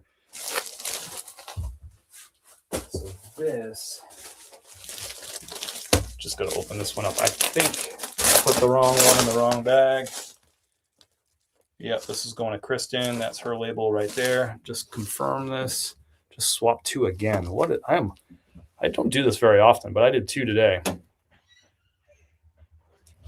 And yeah, that is for Kristen Lynn. So we got it right now. I put the right thank you card in there. Just put the wrong label on it. So we are all sorted out now. Still got a couple orders left here. Wow on the Gulf prints. Some fun ones. Bad Birdie does some fun prints for sure. How was the weekend in Charleston? Man, it was awesome. We had a great time. Couldn't ask for better weather. Couldn't ask for better company. And just had some great food. Tried some great bourbon too, which was a lot of fun. And just spent some time with 2 of our closest friends in the whole wide world, which you can never go wrong with just spending time with the best people. So we got an order for Jacqueline. Cool. This is a really great order. So this is a $50 sale right here. Brand new with tags. Women's Levi's. These are Levi's Premium. I can tell they're Levi's Premium because they have this kind of like thicker leather patch right here. And on the inside, they'll say Levi's Premium on a small tag, like inside the waistband. So Levi's Premium, women's size 27 by 30. These are the rib cage wide leg. Rib cage wide leg, super high rise. Literally doesn't get any more in fashion than these right here. The retail price on these is $98, and they sold for $50. So the buyer's getting a great deal on these. I paid $5 at a thrift store for these. $5. And they sold for $50, brand new with tags. So really great sale right here. Poshmark's got to keep the 20%, which is $10 on the $50 sale. I paid $5.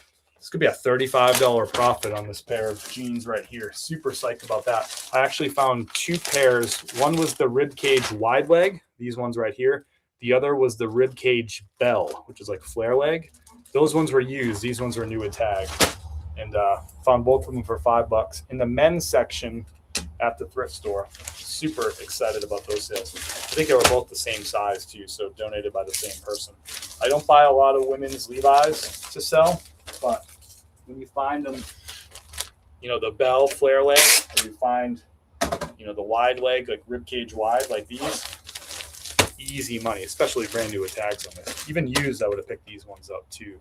Really great find. Super, super in style right now. Probably top of the market right now for this kind of stuff. I imagine at some point that's going to cool off a little bit. I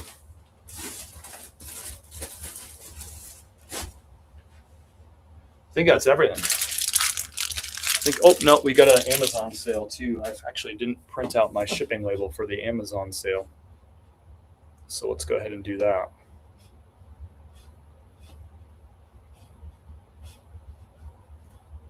Almost forgot about that one. That's a lot of orders for one day. Our best day was Saturday, 18 orders. That's probably our best day of the month.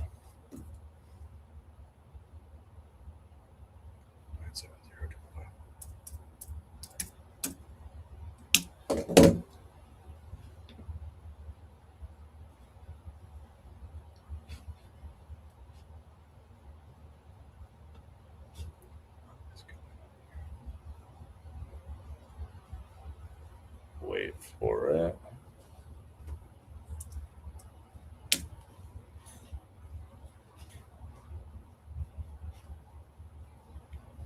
All right, I sold a Lee's pair of jeans, 42 by 30 regular boot cut. Let's grab these.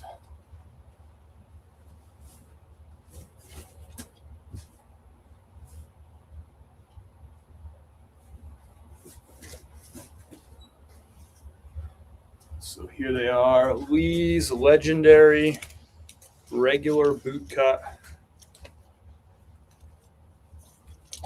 And these are size 42 by 30 in the Pepperstone color. So here we go.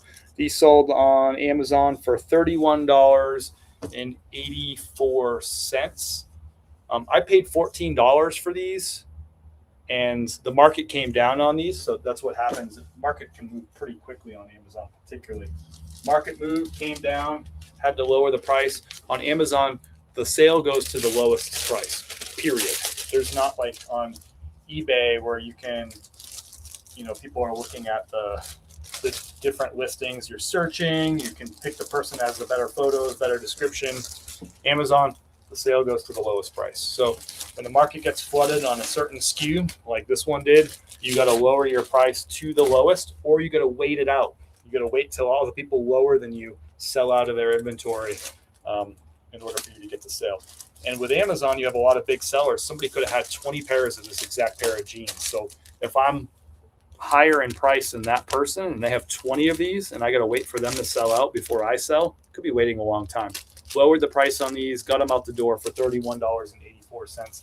That's the big challenge with Amazon is you've got to be the lowest price. And if you buy them and then a whole bunch of people get them onto the market over the next couple of days, you can literally tank the market in ways that you really can't tank the market on eBay. It just happens. It's just more extreme on Amazon, the way that works. So anyway, we'll ship this out. There's not a lot of profit here because the shipping's free. I paid $14. They sold for $31.84. I mean, I don't know. I haven't bought the shipping label, but it's probably not going to be cheap. It's going to go at a 2-pound rate. Print out our packing slip here. How many items did you sell on your best day ever? I just don't know the answer to that question. Probably somewhere in like the 20-something range, but I don't know the exact number. We'd have to look deep back in the history books. And since we've been doing this for 7 years, that might not be a quick operation. But my guess is 20-something.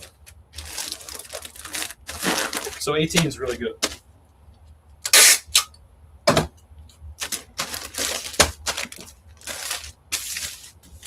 I'm not dodging your question. I just literally do not know the answer.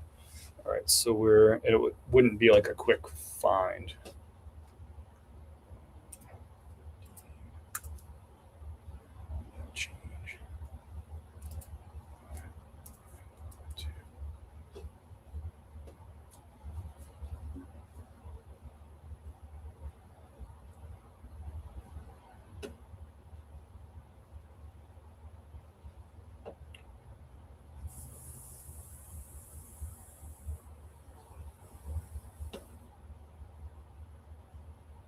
So shipping label here is going to be $10.56. Just no way to get it cheaper, unfortunately. So $10.56. It's going to go UPS ground. So not much profit there. I mean, a couple of bucks at most. But that's the way Amazon works sometimes. The good news is to list these items, I didn't have to take any photos. I don't have to, make an item title, make a description. All that's already there. I just got to scan the SKU, set my price, and that's that. So this Amazon order is just a get rid of it type of order, and that happens. Every business does it, especially the clothing business. So clearance that one out, got it gone. I think that's all our orders. We probably have some offers that came in. I got an offer. The same person on Mercari just keeps sending me the same offer, and I've countered offered him a bunch of times at this point. So just going to go ahead and decline this person. I'm done dealing with them. We can't come to a deal, and I'm okay with that. We just can't agree on price. So that's part of the business too. Do got a few offers here. So got an offer here on a saddlebred corduroy blazer. This is an item I pick up a lot. I usually sell them in the $40 range, 35, 40, sometimes even more than 40. This one's a size 38R corduroy, and I got an offer for $25. This person started their bidding at 20. They went up to 22. They went up to 25, and they're not going higher than 25. So I'm going to counter one last time with this person for the same price I keep saying, $34.99. You'd think they'd get the hint that that's my best offer, and we'll send that out to them. I paid $7 for that item, so there's profit to be made there. Got a Faraday here, nice piece. Check this out. Brand new with tags. Another one of these. We just shipped out 2 of these today, similar ones. This one's got a little palm tree on it. This is a terry cloth, like a terry cloth shirt right here. $58.99 is my asking price. Our offer, and this is an opening offer, is $40 on that piece. So I'm going to go ahead and do a counter offer at $53.99, which will be $5 off, and see what we can make happen from there. I have like $20 or $25 into the shirt, so I can't just take the $40 and be happy with it. I do have to hold out for a better price on this particular item, and that's what you got to do when you pay up for items like retail arbitrage. $40 sounds great, but when you consider that I bought a bunch of them between $20 and $25 depending on the model, so I can't just take it. This is interesting. I picked this up in this is when I went to the biggest thrift store in North Carolina, the biggest Goodwill in North Carolina, which I think is also the biggest thrift store. And this I picked up for $5. It's it's Levi's fatigue cargo pants. And you can see right here on the label, it says fatigue. I picked these up for $5. Really cool find. It was like right when I walked in the door on a fresh rack right there. One of the better finds of the day. Really great sell-through rate on these. And I priced them at $34.99. My offer's at $28. I have a feeling that I can get a little bit more out of this customer. It is a high sell-through rate item too. So even if this person, I let them off the hook, I know somebody else will come along and buy this item. I'm not worried about it. I'm priced well and the market is there. So I'm going to go ahead and just counter offer this one at $31.99. I could take the $28 and make my money, and nothing wrong with that. It wouldn't be the wrong move. But basically I'm meeting them in the middle at $31.99 with a very reasonable counter offer. So we'll see if we can get a couple extra bucks out of this buyer. I'm fine with 28, but I'm even more fine with $31.99. So we'll see what happens. It'd be different if I was priced higher in the market, but I think I'm priced just right. So at $31.99, I think it's a great buy for that buyer. And again, if they don't pick it up, I'm okay with that. It's a good sell-through rate item, so I'll be okay. How many items did you sell on your best day ever? Ooh, I missed that one. I didn't know that about Amazon. Gotcha. Nice. Love that type of buyer. And then they send a message. What's your best? Yeah. How many items do you have right now in your inventory? I'll tell you exactly right now. After we shipped everything out today, all our sales. Got a grand total of 1,444 items listed on eBay right now. That's not total units because I do have some multi-quantity listings, but that's total listings, 1,444. What did I miss here? I think that's it. Kim, why are you sneaking over why are you creeping? Because I need to go. Love that type of buyer. And then they If I need to take send, these. what's your best? So those boxes are still out there? Yeah. And you're meeting Kate now? I need to meet her by 4:30 Okay. at Cultivated down in Fairview. And you don't mind, you can go by, there's a post office in Fairview. Let me just Google Maps it real quick. I know, but I'm just more comfortable going down to this one real quick and then cutting over. Okay.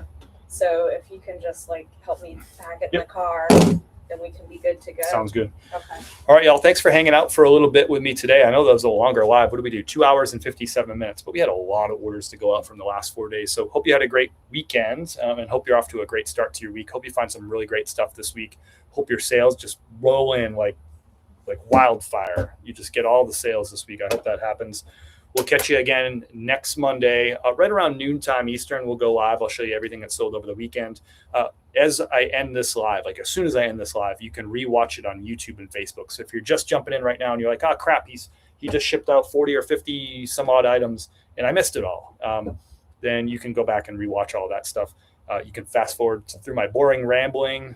You can rewind to the really good sales. We do have some really good stuff going out the door today and a lot of old stuff that I am just happy to get that old inventory out the door. So really psyched with this past weekend of sales. I had a lot of fun in Charleston. I'm going to work on editing that video and get that dropped on YouTube for you next Sunday at 11 a.m. Eastern time. So if you haven't subscribed over on YouTube, you might want to do that. And if you are subscribed already on YouTube, make sure that you hit that bell icon on my profile and set your notifications to all notifications on. That way, every time I go live and every time I drop a new video on YouTube, that you know about it. So you have to turn those notifications on, or else you just won't get the notification. You won't know. And I get comments like that all the time. How come I never know when you pop up and go live? How come I never know when you drop a new video? You got to turn those notifications on. Subscribing isn't enough for YouTube. They want you to also take that next extra step. So hit the bell icon, turn on the notifications, and we'll see you next time. YouTube video Sunday at 11 a.m. and we'll be alive next Monday at around noontime Eastern time, and we'll ship out all the orders from next weekend.